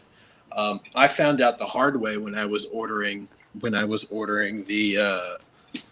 Mechanicore GPO2 that if an item has a side that is more than, I think, 60 centimeters, or is it millimeters? I don't know. One of them. It's centimeters. Like it's supposed to be like a certain length where it kind of adds a lot in shipping costs. Yeah. So if one side is more than 60 centimeters in length, so it could be 60.5 centimeters in length, they use volumetric weight, which is essentially the length times the width times the height, and that is divided by, I want to say 5,000. I think 5,000 grams. That's about like 5 kilograms. So yeah. Yeah, so something like that. And they use that. So it sucked, right? Because and I had to like fight my shipping agent for this.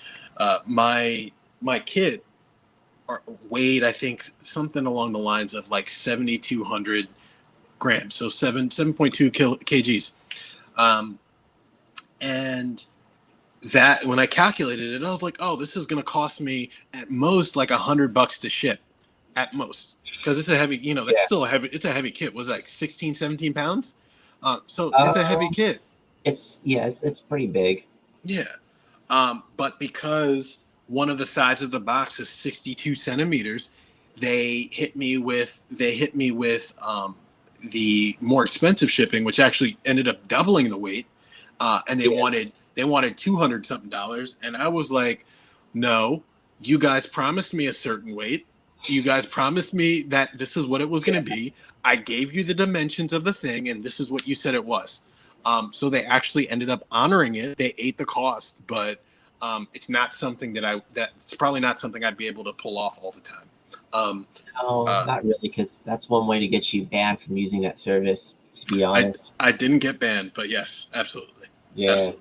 All right. Before we get into our long rant about shipping, so Eric is asking about he's asking if we snap our kits up, disassemble, paint, or paint everything unassembled from the get-go. So that's also a double way of doing it, because if you snap it up, you'll see how the kit moves if you're anticipating the frame or the armor scratching off paint when it's moving, or if you're trying to find some seam lines. So like, you can honestly do it both ways, but the end result may not be in favor of what you're wanting or what somebody else is looking at, because somebody else can look at it, oh, hey, you missed a spot, like that type of thing.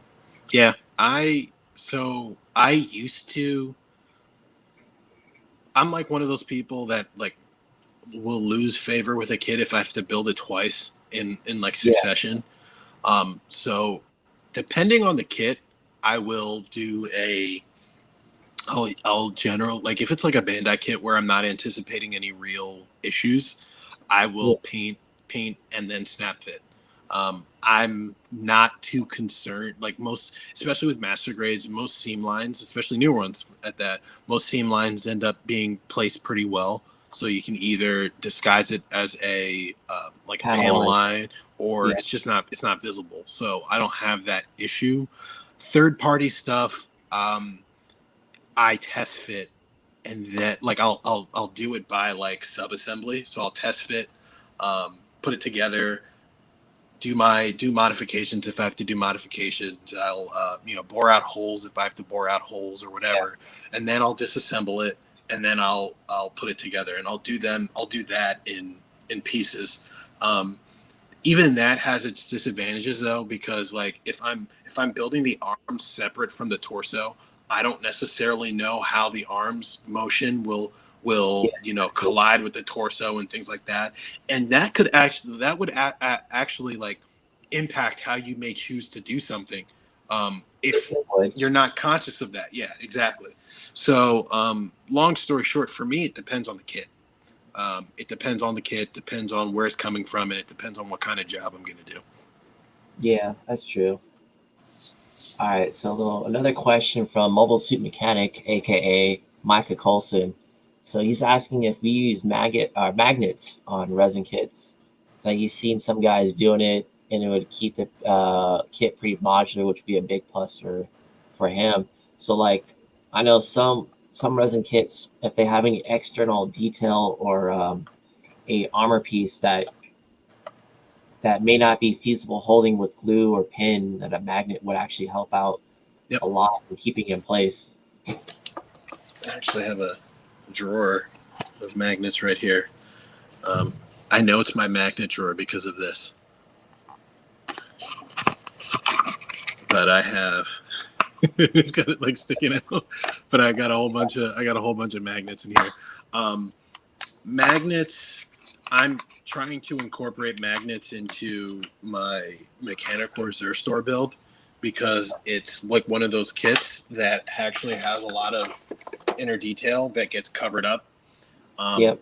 But because of the issues that kit has, a lot of gluing is required. But I figure if I can just use magnets where I would have to glue some stuff, I can kind of preserve some of that inner detail, and I can take it off if I want. I mean, it will require some modding, but it's not too difficult to make especially on a kit that has like photo etch and things like that, and like chrome plates. It's not that hard to disguise a small magnet as like a detail if you have to. Yeah, that's true. I mean, it really depends on the build, because just whatever works, because most of the resin kits I've dealt with are just straight conversions where it replaces armor. But then there's other kits where it might be a full resin or a partial one, especially with the resin kit that you're working on. It has a plastic inner frame that's almost like an RG style, but it's basically still a solid resin where you can still use magnets for some pieces. Yeah, and like, come to think about it, speaking of like amazing cast, you've got the Mark II and you've got the GPO-1 that are actually coming with like armor conversions, Yep. or add-ons, I should say. Might be a good place to use the resin, or use the magnets, because that stuff is removable from what I can see. Yeah, So, and you still have the full base kit underneath. So, if you don't plan on gluing everything together or buying 3 separate kits to accommodate all of that, all of the different versions, something to think about. It usually takes planning to like properly incorporate magnets, though. It does, because usually at that stage you're probably in the test fitting of the frame. Yep. Or if you're in the primer stage of your resin build, where you can see what are the contact points with the frame and the armor piece to see if there's any paint scratching off, or any like imperfections, or just where to stick the magnet for your pieces anyways, or glue it however you want to do with it. Yeah, I think my most extensive use of magnets so far was with the Master Grade Full Armor Gundam. You know, the green one. Yeah, I just put magnets on on the inside, and so I could snap the armor on and off. Yeah, that it works. It worked out pretty well, because you can just quick swap some stuff and you'd be good to go. Yep, especially because that double-sided tape that it comes with is garbage.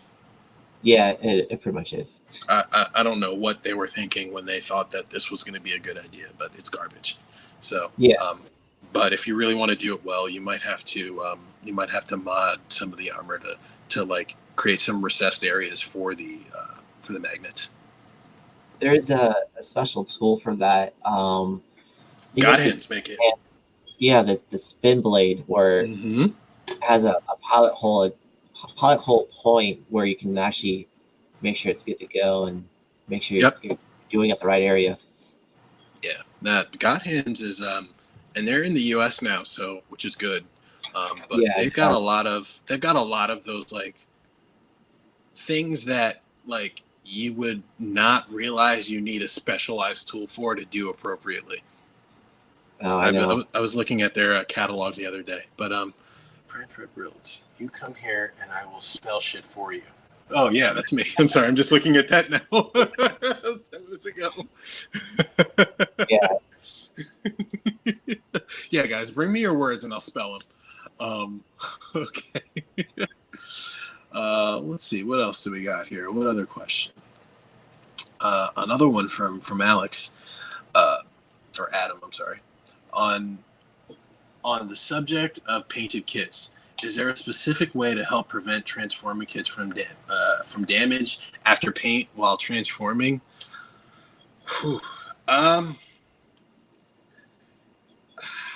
Yes, but it would take a lot of effort and work to do that. For instance, I painted a Zeta 2.0 that I have never transformed, and I never will, because it's. Yeah, I mean, I don't know any paint that's strong enough to withhold that kind of motion. I mean, you would really have to sand down and file so much. Yeah, because I mean, at that point, is if your intention of transforming a kit, well, how should I say it? So if you're intending to paint a kit that's transformable, you can at least play around with it in its prime state, to where you can see the contact points with the armor, the frame, to see if there's any rough edges. Because like the unicorn, for example, I painted one of those, and then I had to sand down a little bit more of the armor to give it a little bit of a gap. So like that way you don't want any accidental contact. I mean, it might be a little bit more harder to do with a Zeta kit because of how in depth the transformation is.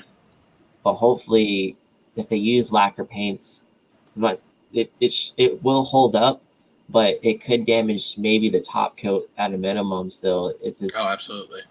One of those things is you got to be mindful of, because you got Dead to Death says pre-building is the most important, which is true. Especially for a transformable kit that you want to transform. Yeah. Absolutely, Yeah. 100%. And and with that, build up your layers with light coats, as much as possible. Um, I'm like really bad at that, and sometimes I get impatient and I'll just I'll flood apart with Yeah. paint, and you don't realize how much like how much extra thickness that adds to a paint at the end of the day. When you're Yeah. talking about primer, you're talking about maybe two or three layers per color or whatever you're doing. It'll definitely build up pretty quickly, and that's the thing with Bandai kits. They're and where I like as an engineer, I give them props for that. Like the tolerancing for that kind of stuff is actually pretty good, but it doesn't accommodate extra thickness. Um, No, and it doesn't. and bootleg kits are either too loose or too tight. So you would have to absolutely like investigate how each part interacts with each other. So yeah, that's true. So I ran into that issue with my heavy arms, my Supernova heavy arms. A lot of tight stuff going in there, and paint chipping and this and that. Stuff that I would do different moving forward. Yeah, that's true. So I want to say it should be Chad Baker, but he's asking about how we apply color separation on our parts. For example, placing 5 shades or different colors on one piece. Is that all-in-one masking, or how one would create that? So for me, right, before I even start doing the color separation process, is that I would gloss coat, at least leave a gloss coat on top of my base color, and then from there, I will do my color separation. But depending on the placement of the armor or section that you intend to color separate, is that you may have to go back again and recolor that area. And to help with that, like I have these metal masking templates, right? I need that so bad, so Like, bad. there you go. So that's pretty cool. Shot in the wing. Not gonna lie. Yeah, wow. Look at that. So like that typical lines, right, where they're millimeters. So like you can make sure you cut for the right piece where you get your edges like perfect. And I even got like it's kind of hard to see, but it's I see those angles. yeah, they're triangles. So like you can get the right angle like perfect. And what helps me first is that I might seem counterintuitive, but I will panel line the base piece first, so where I can know where the edges are, because that way I don't want any of that. That's actually a really good point. Yeah, because like I want to see where I'm masking specifically, so there's no edges or overlaps, and even if there's like a tiny little bit of overspray, that panel line, when you go do your final panel line, it'll just cover it right up. It covers it up. Yeah, yeah. Another thing I'll add to that is plan. Like you can avoid a lot with like proper base coating if you do it the right way.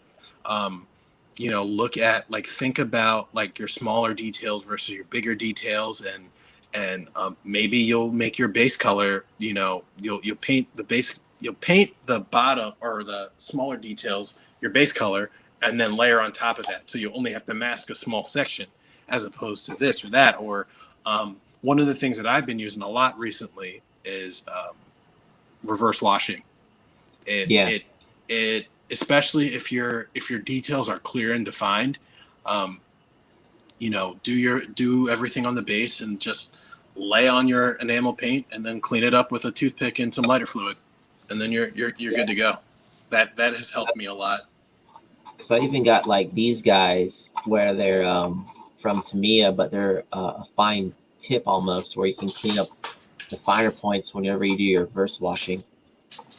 Yeah, some of those somewhere over here. I don't know where they are though. But yeah, those Tamiya Q-tips are like a godsend, especially when you need to get into like small areas and things like that. All right, so our next question is from Jeff Phillips. So he's asking me how I got good so fast.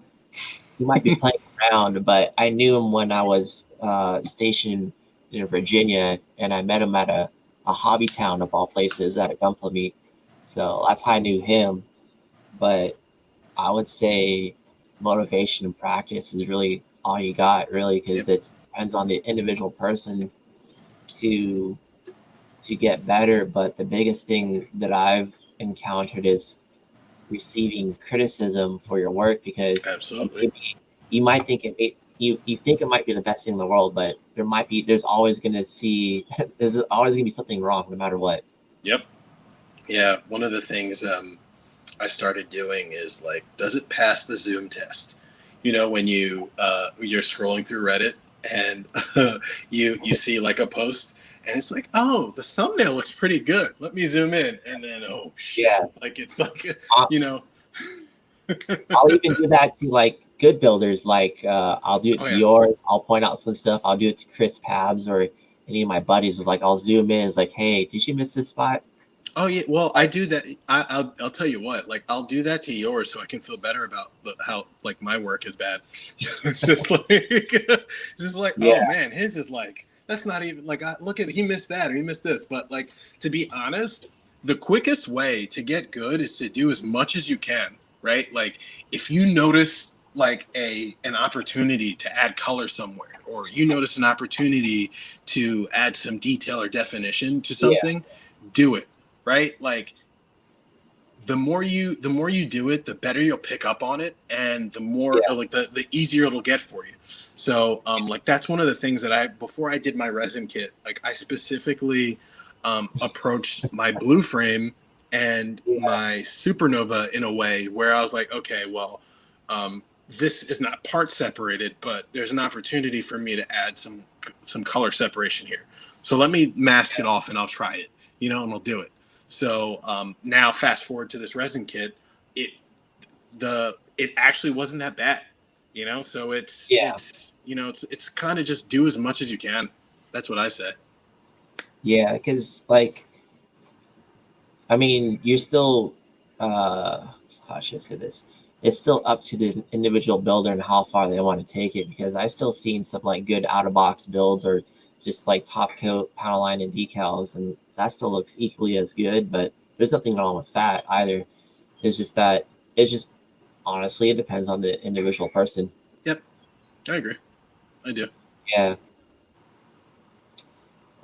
Let's see what we got here.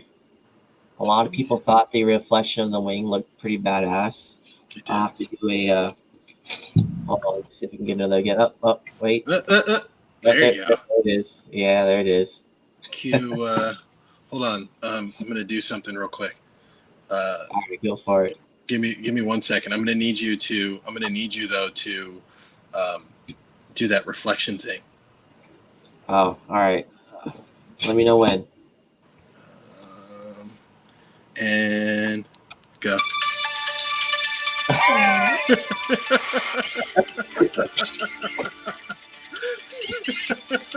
Jesus, man. That's that. All right. You guys are pretty good. I like that one. All right. I'll have to show that to my wife later. She'll enjoy that one. We can replay that. Yeah, she'll enjoy it. All right. Jesus. Oh man. I know before we end the show, Rick Lee wants to see our cat and dog, so it'll take some coordination. I think we can pull it off. My dog is an asshole, so maybe not. But okay, so I'll show my cat at least, so he'll want to see that. Let's see what do we got here. We'll do a last. Huh? He doesn't have to wear a tie. Let's see. Admiral Arias asked about water slides. How do we grow into them? I used to hate water slides myself, but now I need them on all my kits.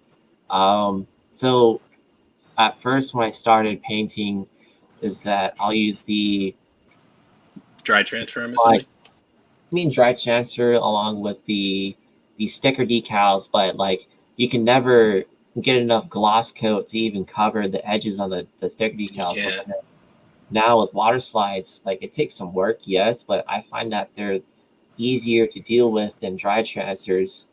Of course, that you have control for a sticker decal, but even then, they still provide the best finish overall. I'm gonna say something. I'm gonna say something maybe that people don't share my experience. I never had any issues with water slides. They always worked for me.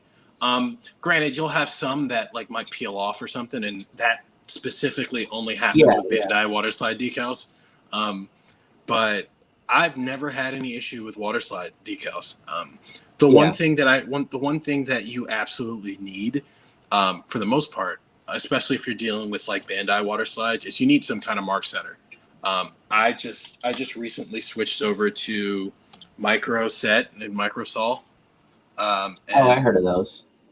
They so I get, for whatever reason, I get like almost like a residue with my Mr. Mark Setter. I don't know if it's because it's been so old. It's like I've had it for a really long time. I don't know if that's the reason. It's normal because like occasionally I'll get residue as well when I use it for like curved pieces or along edges where I have to technically melt the decal, but the top coat is top coat will cover up all of that. Oh, does it? Okay. I mean, I've had some. I've had some. Granted, most of the time I don't follow up with another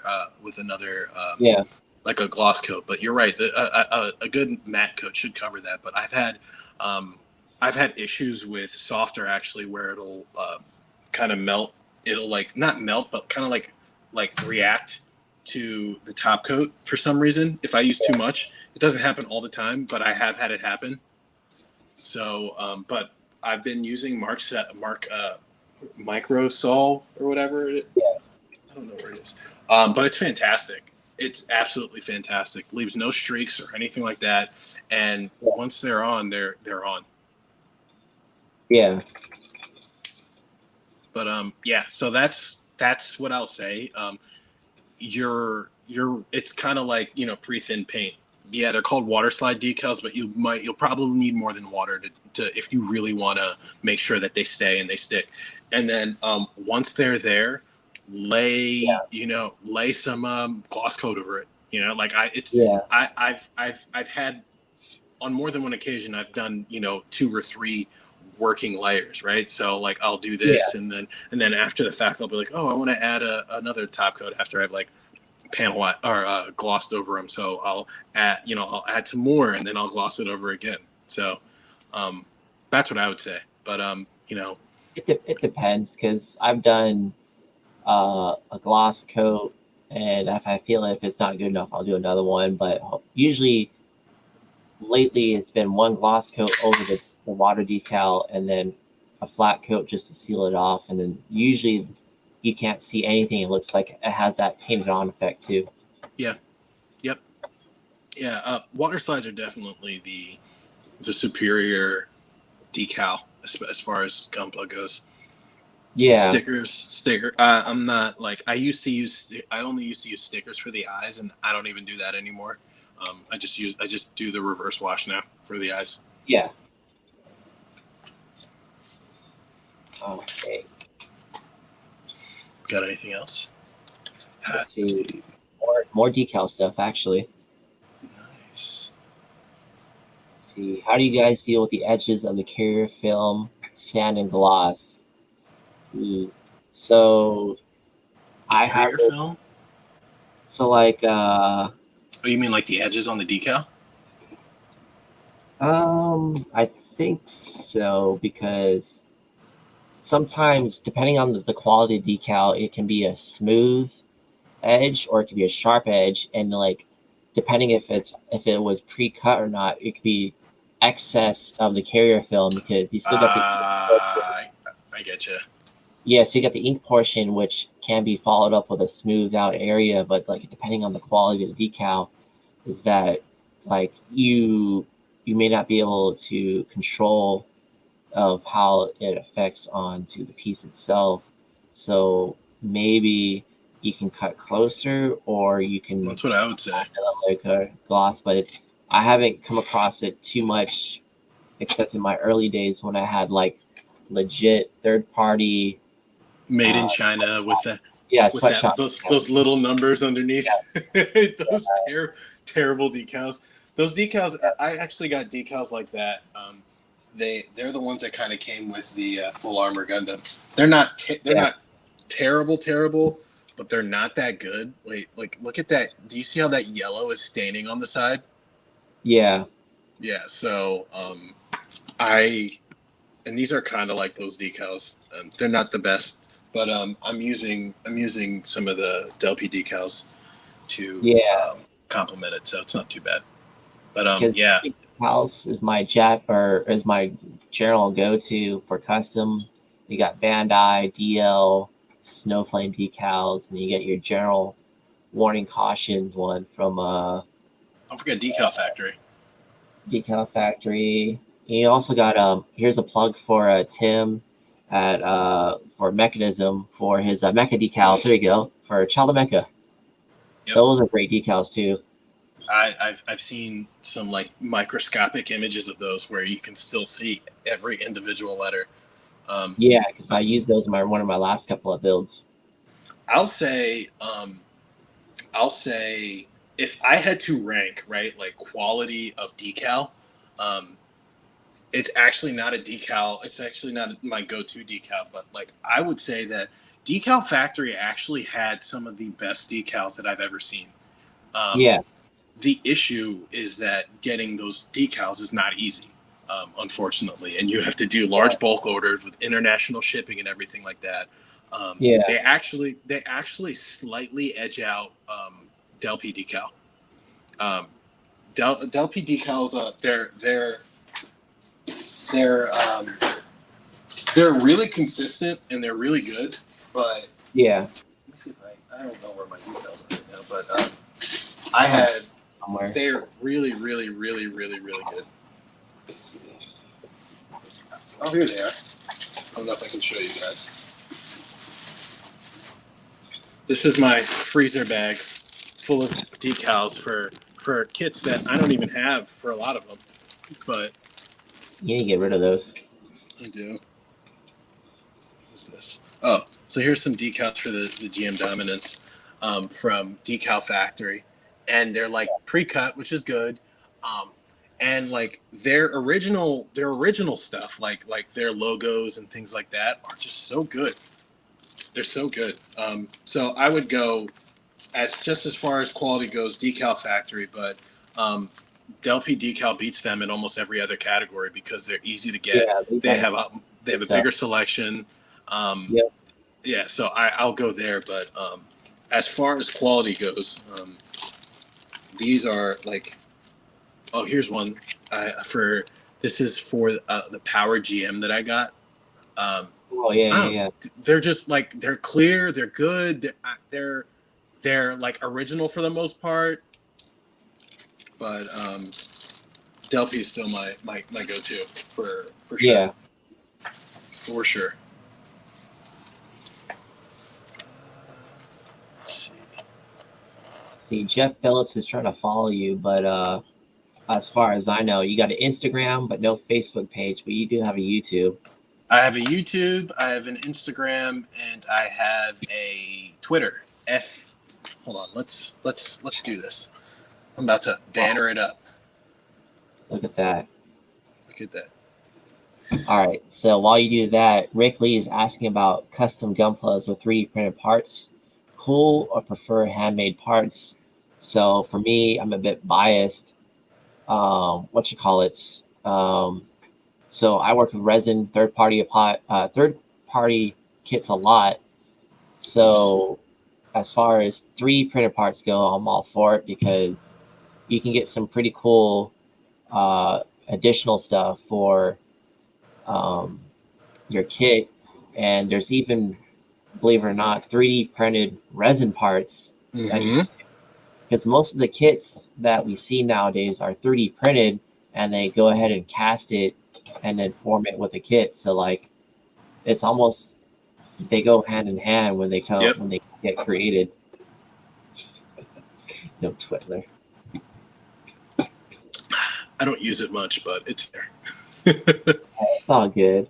So it looks like Brandon Prees is going to send us some Gundam Reworks decals. Ooh. Yeah, I've been seeing that on my Facebook feed. Like, it looked pretty spicy. Yeah. I mean, like, this is my reference guide now that I'm using for we were talking about part separation and this and that. Sometimes you got to see it before you know to do it, and Yeah, that's what I've been doing. Absolutely. All right. Oh, man. Either of you have a line on custom decals? I've actually tried to get some made in the past, but for whatever reason, there's not many people that do them. Samuel Decal used to make them, but he no longer does that, and all he sells is those cheap garbage sweatshop decals. And I hate them. Shots fired. Yeah, I honestly, I've only ordered like 2 things from Sam Decal. His shipping, I guess maybe it's because it's from Hong Kong. It's just too expensive, and like he'll lure you in. He'll be like, "Oh, get this new third-party kit for $32." And he'll like, sell you to at cost, but then he'll jack up his shipping. And he 150% makes a profit on the other end. I'm sorry. Oh, yeah, I know. 100%. There's and sometimes and I'll tell you, there's some stuff that you can tell he wants to get rid of, and the shipping is suddenly cheaper. Yeah, well, it looks like his customs weren't his or outsourced. Oh, really? I believe 100%. I believe 100%. Yeah. Interesting.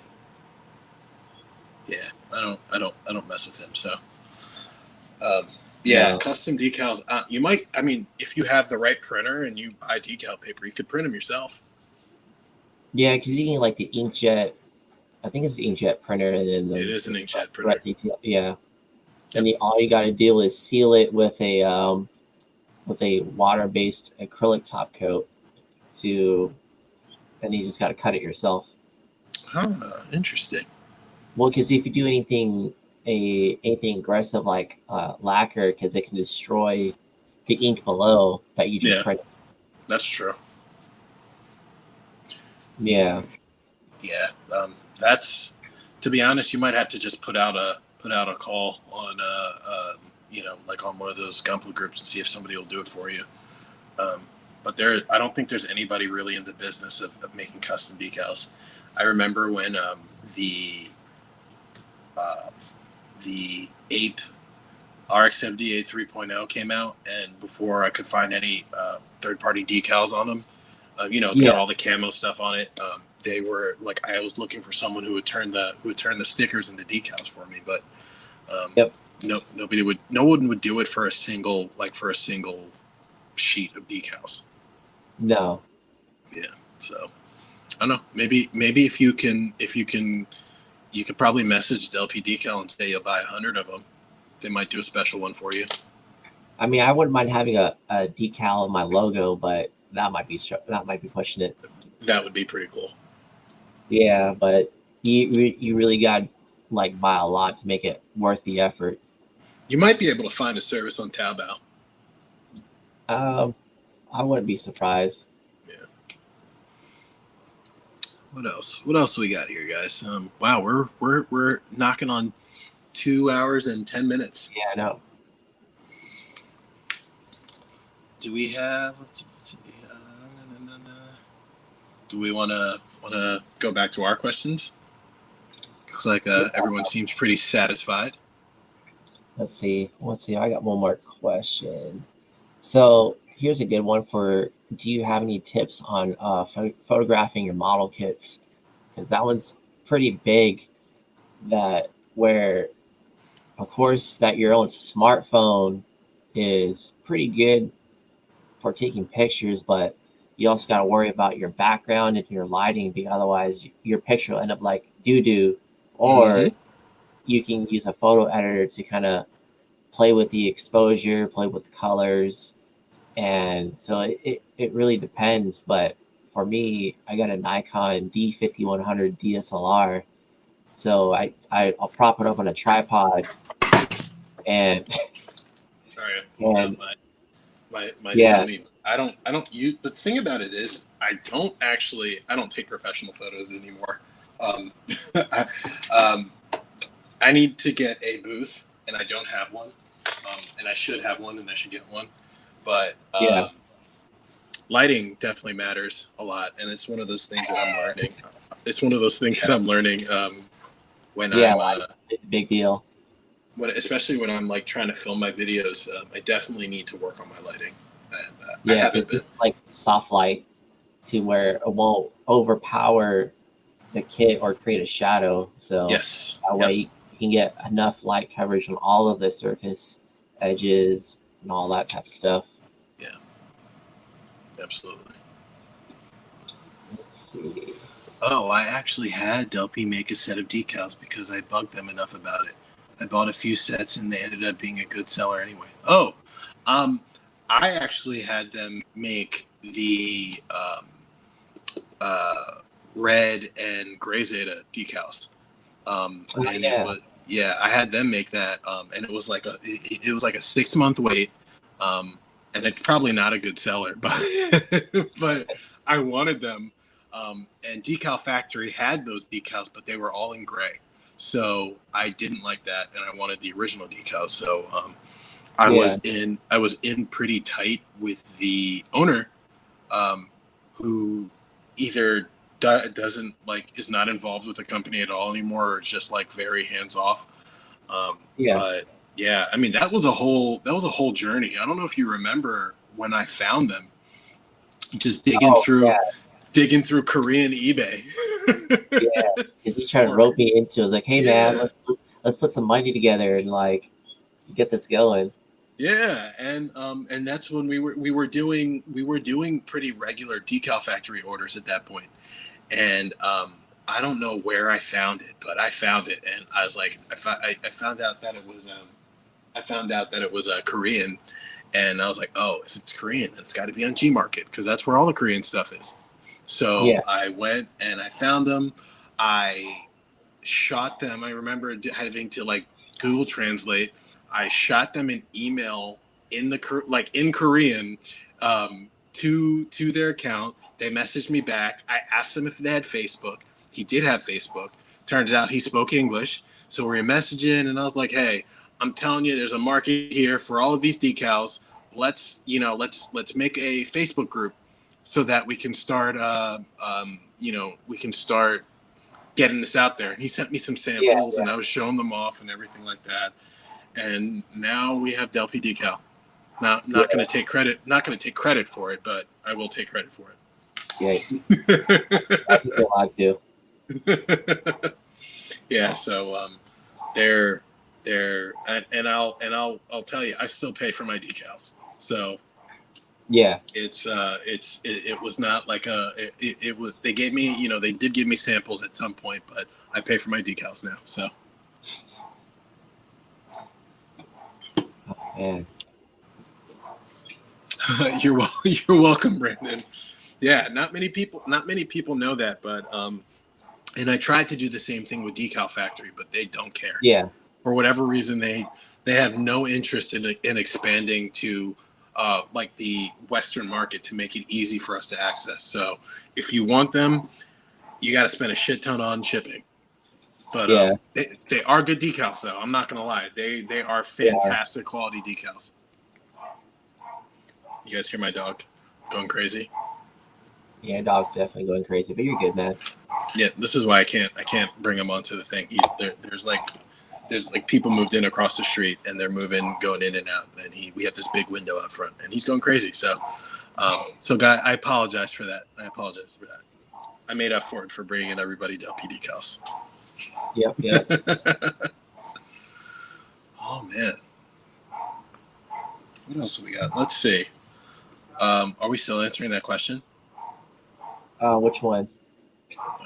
I don't remember. Photography.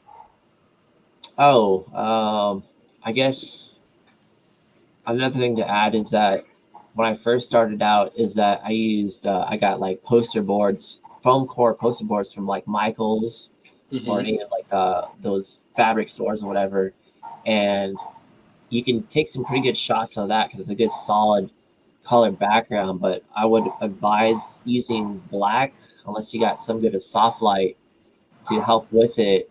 And but I eventually upgraded to a legit like pop-up photo booth to where it has like LEDs up top, and then the inside material is like a reflective silver, so it kind of bounces light in like all kinds of different directions. Yeah, so it's more of a professional style. Does it take up a lot of space? So the one that I got is 80 centimeters by 80 centimeters by 80 centimeters. So like it's big enough to house a mega for example. Yeah. Oh shit. So okay. It's perfect for that all-in-one, but I feel like it's a waste when I pop it out to take a picture of a smaller scaled item. So usually I'll wait to take a photo session for like a good couple of kits before I even bust out my photo booth. I get you. That makes sense. Yeah. Brandon says hopefully the Gundam reworks are top notch. Anything hobby related coming out of Korea is almost always top notch. I don't know why they do everything so well, but they take that shit seriously. They do. I think the last question was, what are good airbrushes to use? I think we actually we touched on that. Yeah, we did that. Yeah. Let's pull from our we can pull from our bank. Yep. Here's a good one though. What equipment would you suggest to someone that has never painted kits before? Oh man, that's tough because like it depends on your budget too, because of how much you want to throw down. Obviously,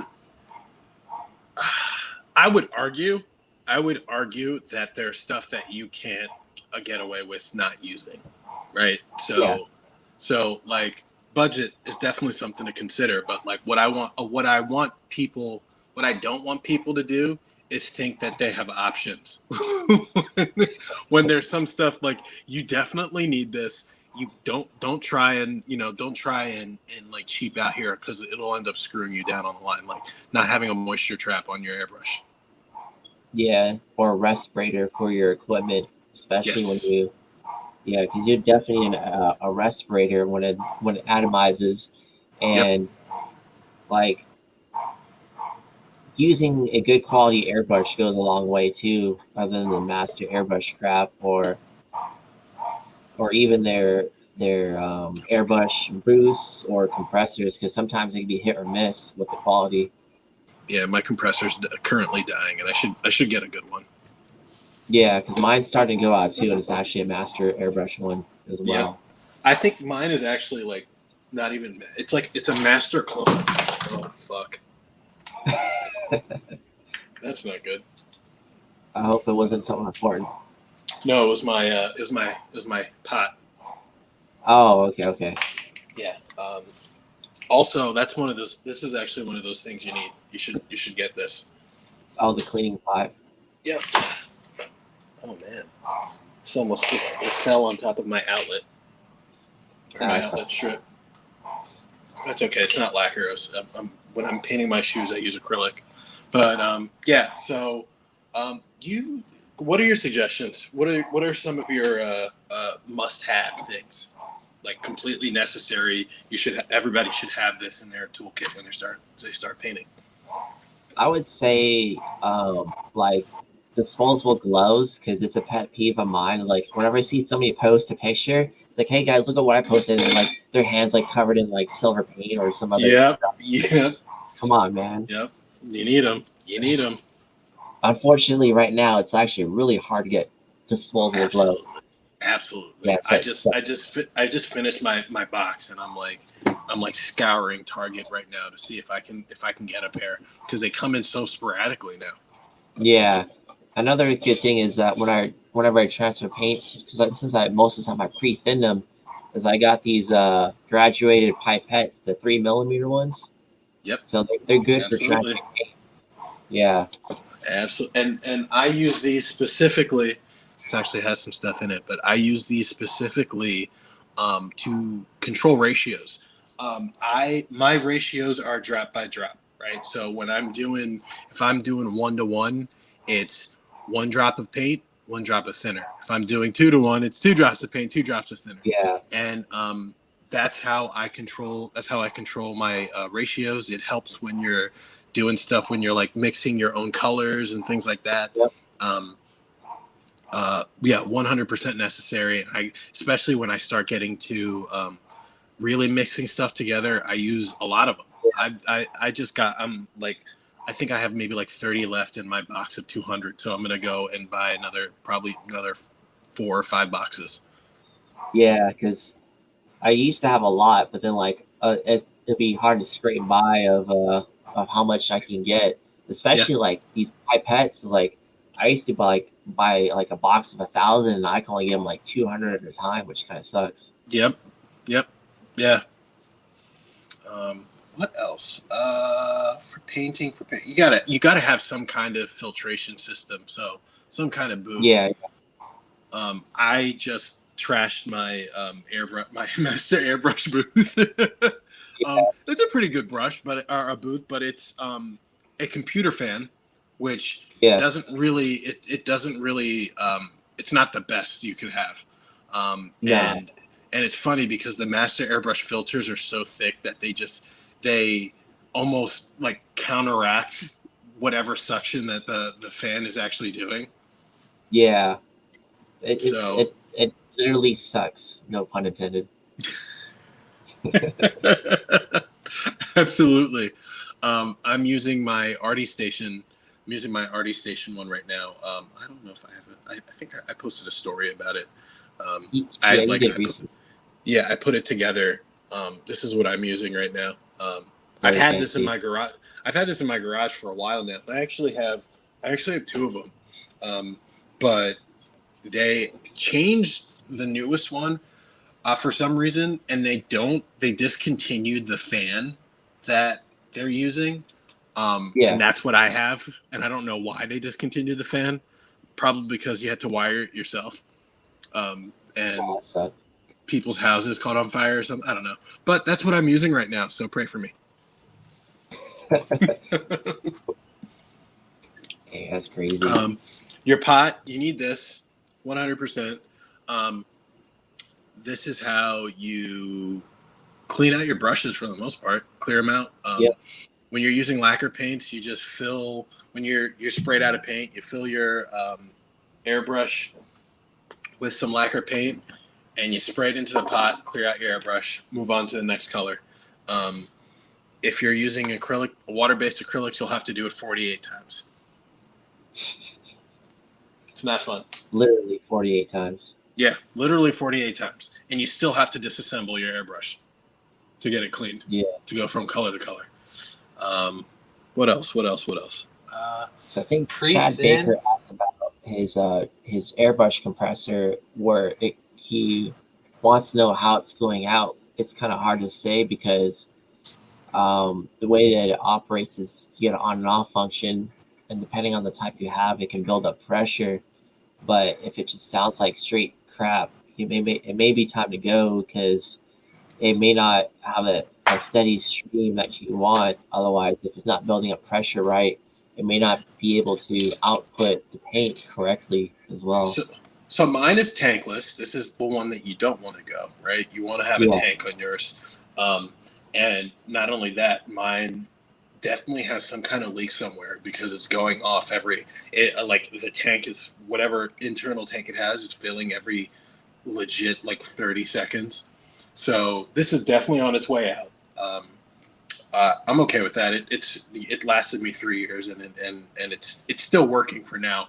But you want to go with a tank. I'll say that the only time I can recommend pretty safely going cheap is with those compressors. I mean, even this no brand clone one actually lasted me 3 years, and it's still working and it works well. Yeah. So if you have to save money somewhere, do it there. I'm probably gonna go and get myself like one of those Badger compressors now, just because I know they'll last me like 48 years. Yeah, so I'm looking into like the GSI Creos and the Mr. Hobby ones. Yeah, I'm not sold on it yet because they're expensive. I know, but if I do move back stateside, I might need to like a step up or step down converter because of the voltage that it runs on. Oh, I got one of those for my airbrush booth. Yeah. Let's see. I did spill the pot, by the way. It was all over the floor. Oh, nothing I can do. Yeah, it's okay. I cleaned it up. Pre-thin and store paint or mix to use. I am one of those people that I'm not a fan of pre-thinned anything. I'll, even when I'm mixing my own paints, I'll put a little bit of thinner in there just to, to keep it from drying out. But yeah. It's just like the nature, like just by nature, paint dries up. Even if you keep it thin, like your ratio for a new jar of paint is not going to be the same as your ratio when that paint is almost done. So it's the same concept goes here when you're mixing your own paints. If you pre-thin it, you kind of lose track of what that ratio is, right? Like if you thin it too much, you thin it too. I don't know. I would rather work from a state of like having to thin it than having to deal with paint that's too thin. Because at that point, like what you got to do, mix more paint into it, and that becomes more cumbersome. And especially like this blue that I'm using specifically has 4 colors in it. And it's like I just wouldn't. I don't think it's. I think it's a waste of thinner to pre-thin because the paint itself already comes thinned, thin for storage at least, and it's just gonna lose. It's just gonna that some of that thinner is just gonna evaporate, just sitting there on your shelf anyway. So if you feel like you got to do it, or if it's a paint that you're gonna use relatively quickly, go for it. But I say don't pre-thin. That's just me though. And here where I'll interject and say that I have I'm not gonna sound all fancy or anything, but because I have a standard set of colors that I always use and they were always pre-thinned. So like there you go.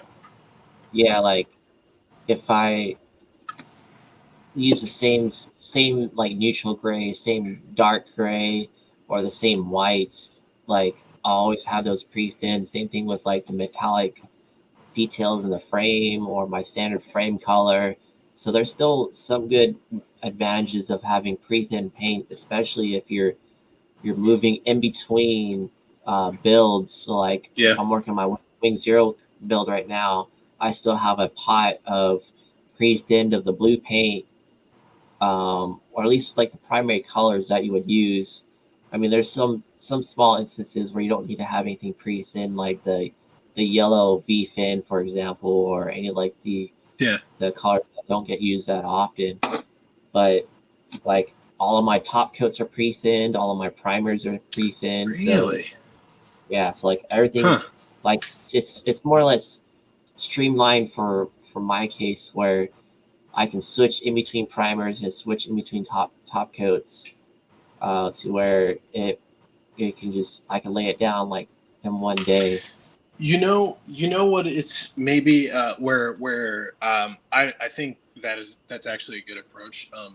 The only reason why I don't do that is because I have a dropper bottle filled with leveling thinner. So and I do all of my mixing at my airbrush. So it's I drop the paint and then I squirt my thinner in there, and then I'm good to go. So that's the only thing you're squirting?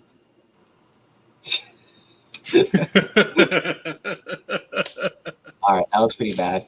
I saw it coming. Yeah, I know. Let me see. I think I missed. Jeff Phillips says I think I missed the first half, and you're already covered how to get a good gloss coat. Mine always gets a few schmutz in there. I get schmutz. I do get schmutz. I've gotten better at it because I work in subsections. One of the things I realize is the bigger piece or pieces that you're working with, the more chance you get to get more schmutz, right? So I had, and I also have. I think this is a trick that I learned from you. Before spraying gloss coats, I have my little makeup brush. Yep. That I clear things off with. But that's pretty much it. Like you gotta make sure that your environment is as clear as clean as possible. You have to have good ventilation. If you're working from an airbrush booth that has good suction, you're generally in pretty good shape with that. When I started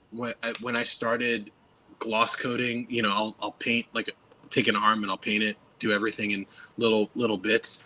I haven't had that many issues, but that's pretty much it. And not only that, you want to use, from my experience at least, you want to use as little layers of gloss coat as you possibly can, right? Like you need as much as you need, but you want to use the least amount that you possibly can, because it's like paint dries quickly, right? Like paint dries quickly and it dries semi-thin.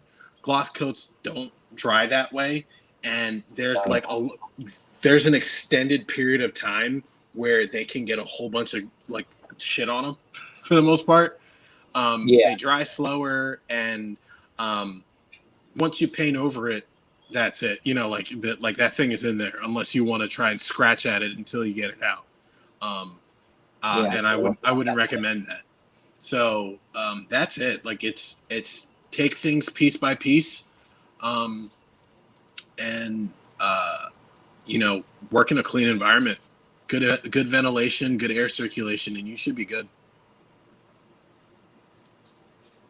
Another thing to help with that is that making sure that your airbrush filters are cleaned out or replaced, because that will dramatically increase your airflow or suction, however you determine it. Mm-hmm. Absolutely.